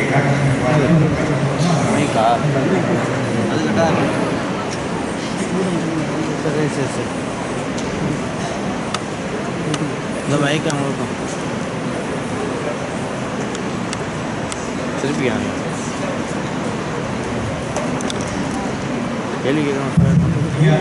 வணக்கம். மிகவும் சிறப்பான ஒரு உரை. அதாவது தமிழியலின் ஒரு வரலாற்றை மிக அருமையாக தக்க சான்றுகளுடன் எடுத்து கூறினீர்கள். எனக்கு ஒரு ஆர்வம் என்னவென்றால், இந்த தமிழியல் வரலாறு இன்று வருவதற்கு முன்பு தான் language politics in South language politics இங்கே வரதுக்கு முன்னாடி இன்னைக்கு காலையில் language politics in South Asia அப்படிங்கிற ஒரு நூலை தான் பார்த்துக்கிட்டு இருந்தேன். நிறைய கட்டுரைகளில் குறிப்பாக இது வரலாற்று அணுகுமுறையில் உள்ள நிறைய எனக்கு அந்த தகவல் கிடைச்சது. அந்த பேட்டர்ன் எப்படி வந்ததுன்னு. அப்போ இதில் பார்த்தீங்கன்னா இதில் காலனி ஆதிக்கத்தின் பங்கு எந்த இருந்திருக்கு. அதாவது இந்த தமிழியல் ஆய்வுக்கு 19ஆம் நூற்றாண்டில் நடந்தது அதிகம் தகவல் இல்லை. 19ஆம் நூற்றாண்டில் இந்த தமிழியல் ஆய்வு காலனி ஆதிக்கத்தின் பங்கு அது எந்த அளவுக்கு இருந்துச்சு. விளக்கலை மேலும் சொல்லுங்க.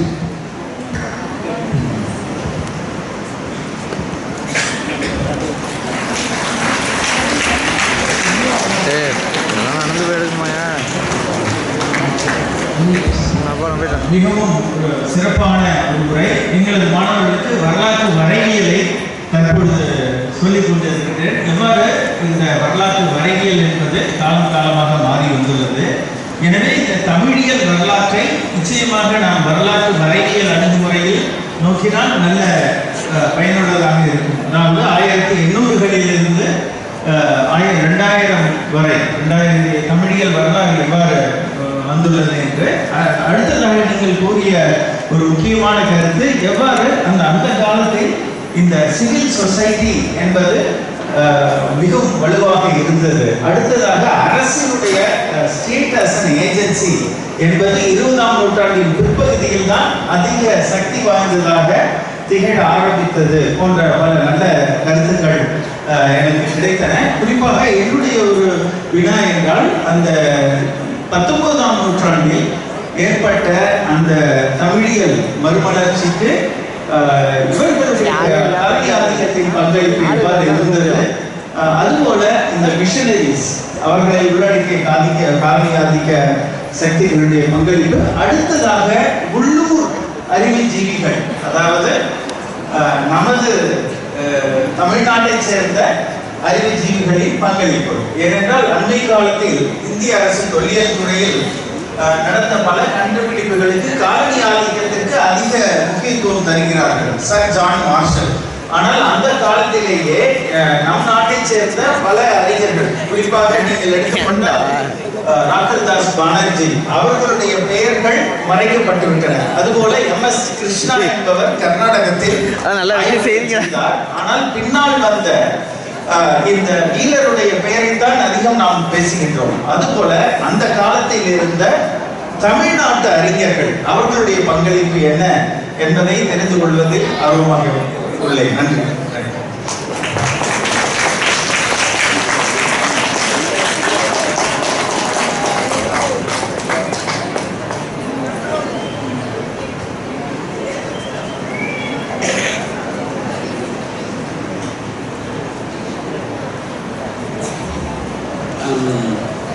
சிவகுமார் சார் கேட்குற கேள்வி என்னன்னா, இந்த தமிழியல் என்று சொல்லக்கூடிய இந்த வரலாற்றுக்கும் ஐரோப்பியர்கள், கிறிஸ்தவர்கள், பிரித்தானியர்கள் செயல்பட்டு கொண்டிருந்த அதே சமகாலத்தில் தமிழ் மொழியை கொண்ட புறமைத்துவ செயல்பாடுகளில் ஈடுபட்டவர்கள் என்ன மாதிரியான தமிழை கொண்டிருந்தார்கள் என்பதை பற்றி கேட்கிறேன்.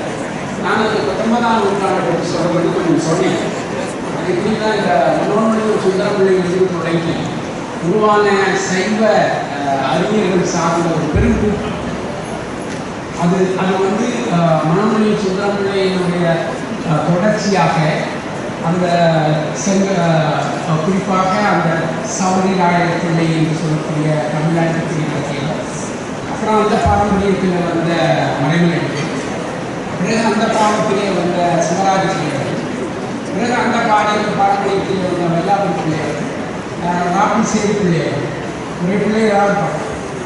இந்த பிள்ளமார்கள் சார்ந்த புறமைத்துவ அறிவு சார்ந்த மரபு ஒரு முக்கியமானது. அது தமிழில் அவர்களுக்கு சைவம் மீது ஏற்பட்ட ஈடுபாடு, அந்த சைவத்தை தமது லோக்கல், அதாவது நேட்டிவ் என்றாக கருத்தில் கொண்டது. அது சார்ந்த ஆய்வின் உள்ளாக அப்படியே ஒரு மரபு உருவாகியது உண்மை. மேலும் 19ஆம் நூற்றாண்டில் இந்த பிரித்தானியர்கள், குறிப்பாக மாணவர்களுக்கு மெக்கன்சி போன்றவர்களுக்கு உதவியாளராக இருந்த சில ஐயங்கார் அவர்களுக்கு அதற்கு சமஸ்கிருதம் ஒரு நல்ல மொழியாக, அப்போ தமிழோடு இணைந்து சமஸ்கிருத மரபை தொடரக்கூடிய அவர்கள் சார்ந்த அந்த பதிப்பு வரலாற்றை, குறிப்பாக பரிமையினுடைய உரையை பற்றி, நன்முறை பற்றி, அந்த மரபு சார்ந்த ஒரு தமிழ் அறிவு பாரம்பரிய செயல்பாடுகள் அப்படி ஒரு குழுவினர்கள் இருந்தது.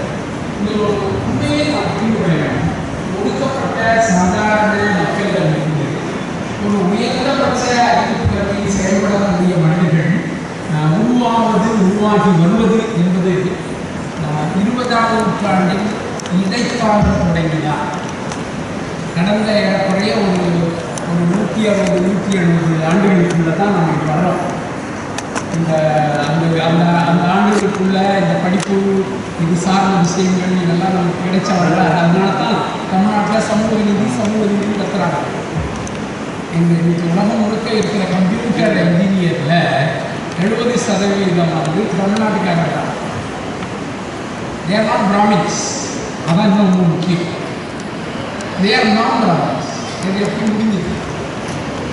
சிவநாடார் எப்படி வர முடியும்? மிகப்பெரிய உலக பெரும் முதலாளியாக சிவநாடார் சிவ் நாடார்னு சொல்லுவாங்க. நம்ம சிவநாடார இந்தியில் சிவ் நாடார்னு சொல்லிடுவாங்க. சிவநாடார். அப்போ அந்த மாதிரியான இந்த விஷயங்களுக்கு தான் அந்த லோக்கல் சுதேசி விஷயத்தை நான் பார்க்க வேண்டியது.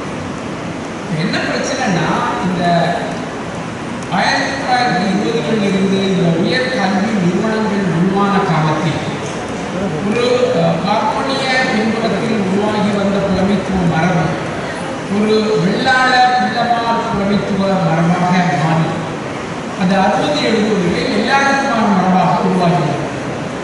எல்லாருக்குமான மரபு உருவாகி வந்ததனுடைய விளைவுதான் தமிழ் பல்கலைக்கழகம். நீங்கள் அந்த தமிழ் பல்கலைக்கழகத்தில் வாய சுப்பிரமணியம் தேடி தேடி தேடி தேடி பிடிச்சி அப்பாயின்ட் பண்ண லிஸ்ட்டில் தான் யாரு நான் சொன்னல, நான் பேசின அந்த விஷயத்துக்குள்ள அந்த பழைய மரபு ஒன்று இருக்காது. அப்கோர்ஸ் மனோன்மணியம் சுந்தரமணியனுடைய வாரிசாக வாயை சுற்றலாம். ஆனால் அதனுடைய விஷயமாக வேறு வடிவங்கள் வந்து வாய்ப்பு. அதாவது கல்வி, முதல் தலைமுறை கல்வி, இரண்டாம் தலைமுறை கல்வி, மூன்றாம் தலைமுறை கல்வி என்பது ரொம்ப முக்கியம். முதல் தலைமுறை கல்வியில் இருப்பவனுடைய புரிதல், எபிஸ்டமாலஜி, நாலேஜ் சிஸ்டம் என்பது வேறு. இரண்டாம் தலைமுறையில் இருப்பவர்களுக்கு கிடைக்கக்கூடிய விஷயம் வேறு. மூன்றாம் தலைமுறைக்கு கிடைக்கக்கூடியது வேறு. நான் சொல்லுவேன், எங்கள் அப்பாவுடைய தலைமுறையிலிருந்து நான் எப்படி வேண்டியிருக்கிறேன், என்னுடைய தலைமுறையிலிருந்து என்னுடைய குழந்தைகள் எப்படி வேண்டியிருக்கிறார்கள் என்பதை கண்டறிய போதுதான் இந்த அறிவு பாரம்பரிய வளர்ச்சி இந்த சமூகத்துக்குள்ள எப்படி நிகழ்கிறது என்பதை பார்க்க முடியும். அது தமிழ் சார்ந்த விஷயங்கள் அதற்குள் நாம் எப்படி கண்டறிய வேண்டும் என்பதை இந்த நிறுவனங்களுக்குள்ளான செயல்பாடுகளை நாம் கண்டறிய வேண்டும். அதனுடைய உச்ச வளர்ச்சியாக இந்த 80 to 2000 வரையான அந்த 20 ஆண்டு கால செயல்பாடுகளை நான் புரிந்துள்ளேன். அப்படித்தான் நீங்கள் சொல்லிக்கலாம்.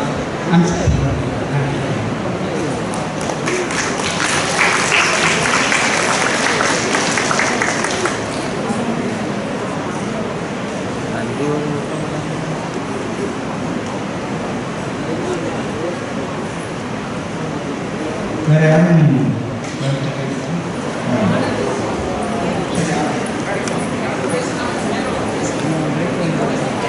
யாரும் பேசினாலும் நீங்கள் வேலை எழுதி பேசணும்.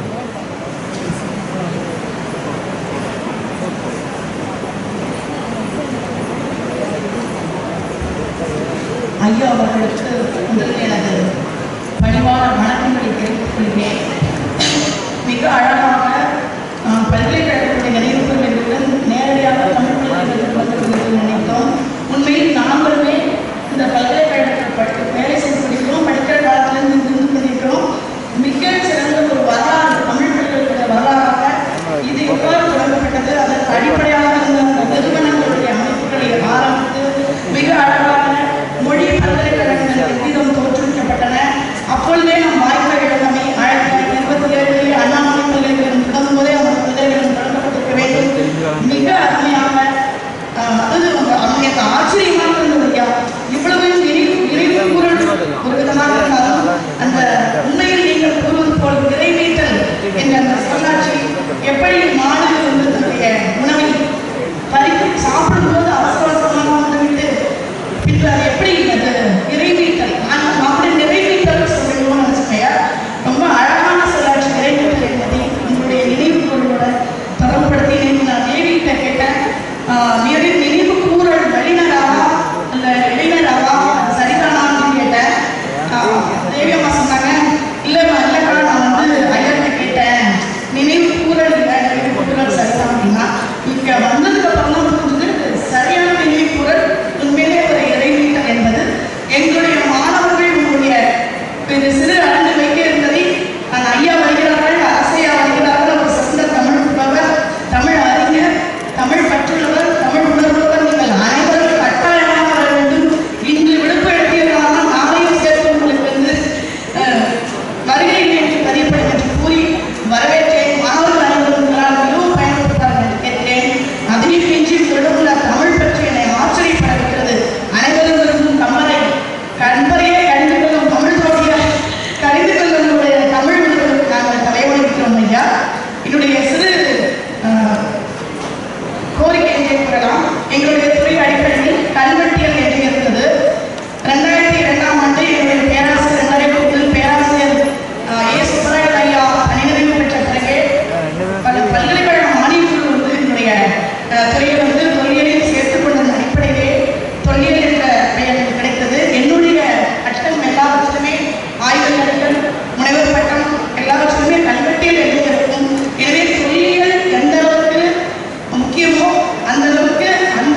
விரிவாக பேச முடியும்.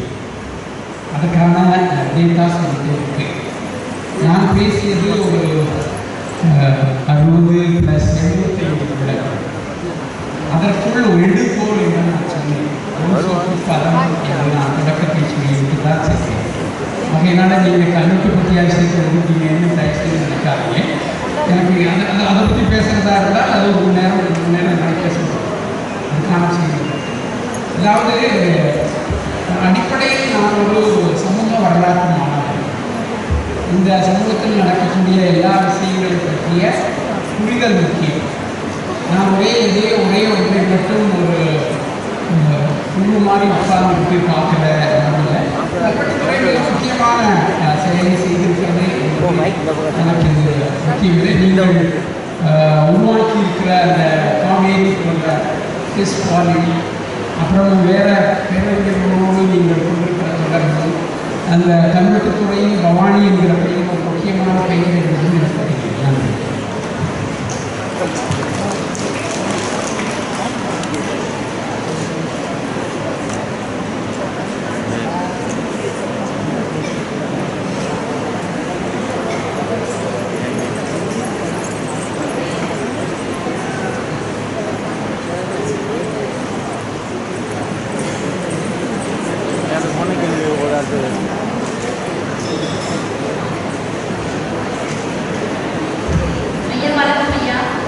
என்னுடைய சந்தேகம் என்னன்னா, சித்தர் மரபியல் இருக்குதுங்க. சித்தர் மரபியல் பற்றி நம்ம படிக்கிறோம் இல்லையா? வந்து சித்த மரத்துக்கும் சைவ மரத்துக்கும் நடுவில் வந்துட்டு ஒரு ஒற்றுமை இருக்கிறத பார்க்க முடியுது. அப்போ இதை வந்து எப்படி புரிஞ்சுக்கிறது? சித்தர்களுக்கும் அதே போல் பொதுவுடைமை பேசுகிறவங்க சித்தர்களுடைய கருத்தாக்கங்களையும் ஏற்றுக்கிறாங்க. இப்போ இங்கே வந்து இந்த ரெண்டுமே முரண்பாடாக இருந்தா இல்லை இதுக்குள்ள ஒற்றுமைகள் இருந்தா அப்படின்னு இன்னும் வந்துட்டு சங்க காலத்தில் தமிழ் எழுத்துக்கள் படிக்கிறப்போ பெண்களும் வந்து அதிகப்படியாக வெளியில் போய் படிச்சிருக்காங்க. நிறைய கருத்துக்கள் தெரிஞ்சுட்டு எல்லாத்துக்கும் போயிருக்காங்க அப்படின்ற சான்றுகள்லாம் பார்க்க முடியும். பிற்காலங்களில் அது எப்படி வந்துட்டு இந்த ஆரிய இல்லை பாசனிய அந்த சமூகத்துக்குள்ள எப்படி அப்பேற்பட்ட ஒரு சமூகம் உள்ள வந்துச்சு அப்படின்னு சொல்லிட்டு நல்லா புரிஞ்சுக்க முடியாது. அப்புறம் வந்து சித்தர்கள் கடவுள் பற்றிய எந்த மாதிரியான கருத்துக்கள் இருக்கும்? இப்போ போகர் சித்தர்லாம் வந்து பார்த்தீங்கன்னா நேரடியாக வந்துட்டு இந்த உருவ வழிபாட்டின் மூலயமா சாதிகள் பார்ப்பது எல்லாமே தவறு அப்படின்ற கருத்தெல்லாம் வச்சிருக்காங்க. அப்படின்னு இருக்கிறப்போ எந்த கருத்தை முதல்ல புரிஞ்சுக்கிறது அப்படின்றது அதிகமாக இருக்குது. சித்தர்கள் பற்றி யாராவது சொல்லுவீங்களா?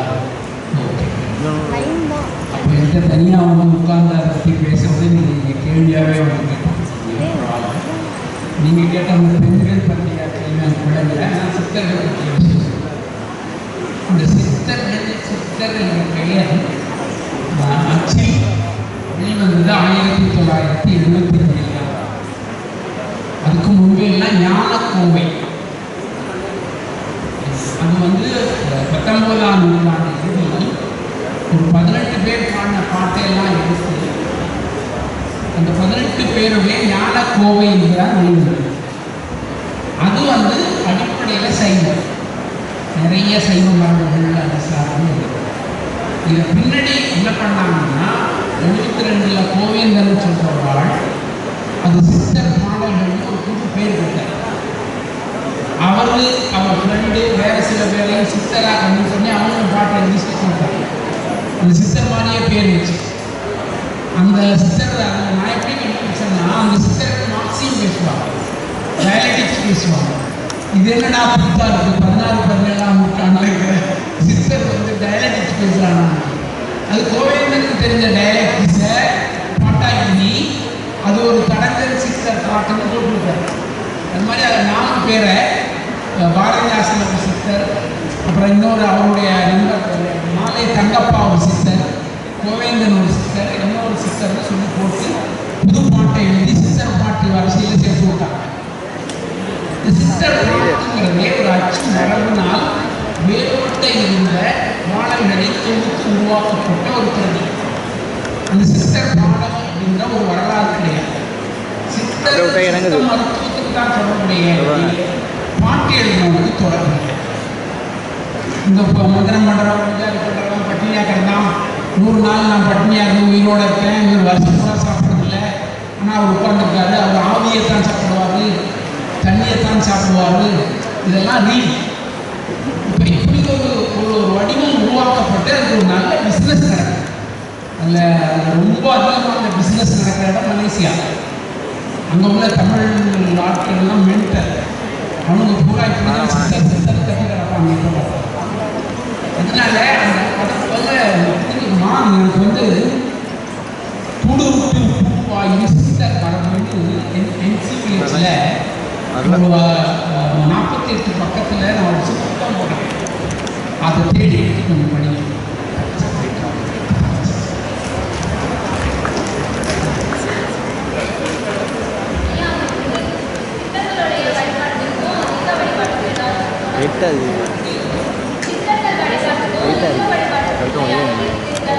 சித்தர் வழிபாடா?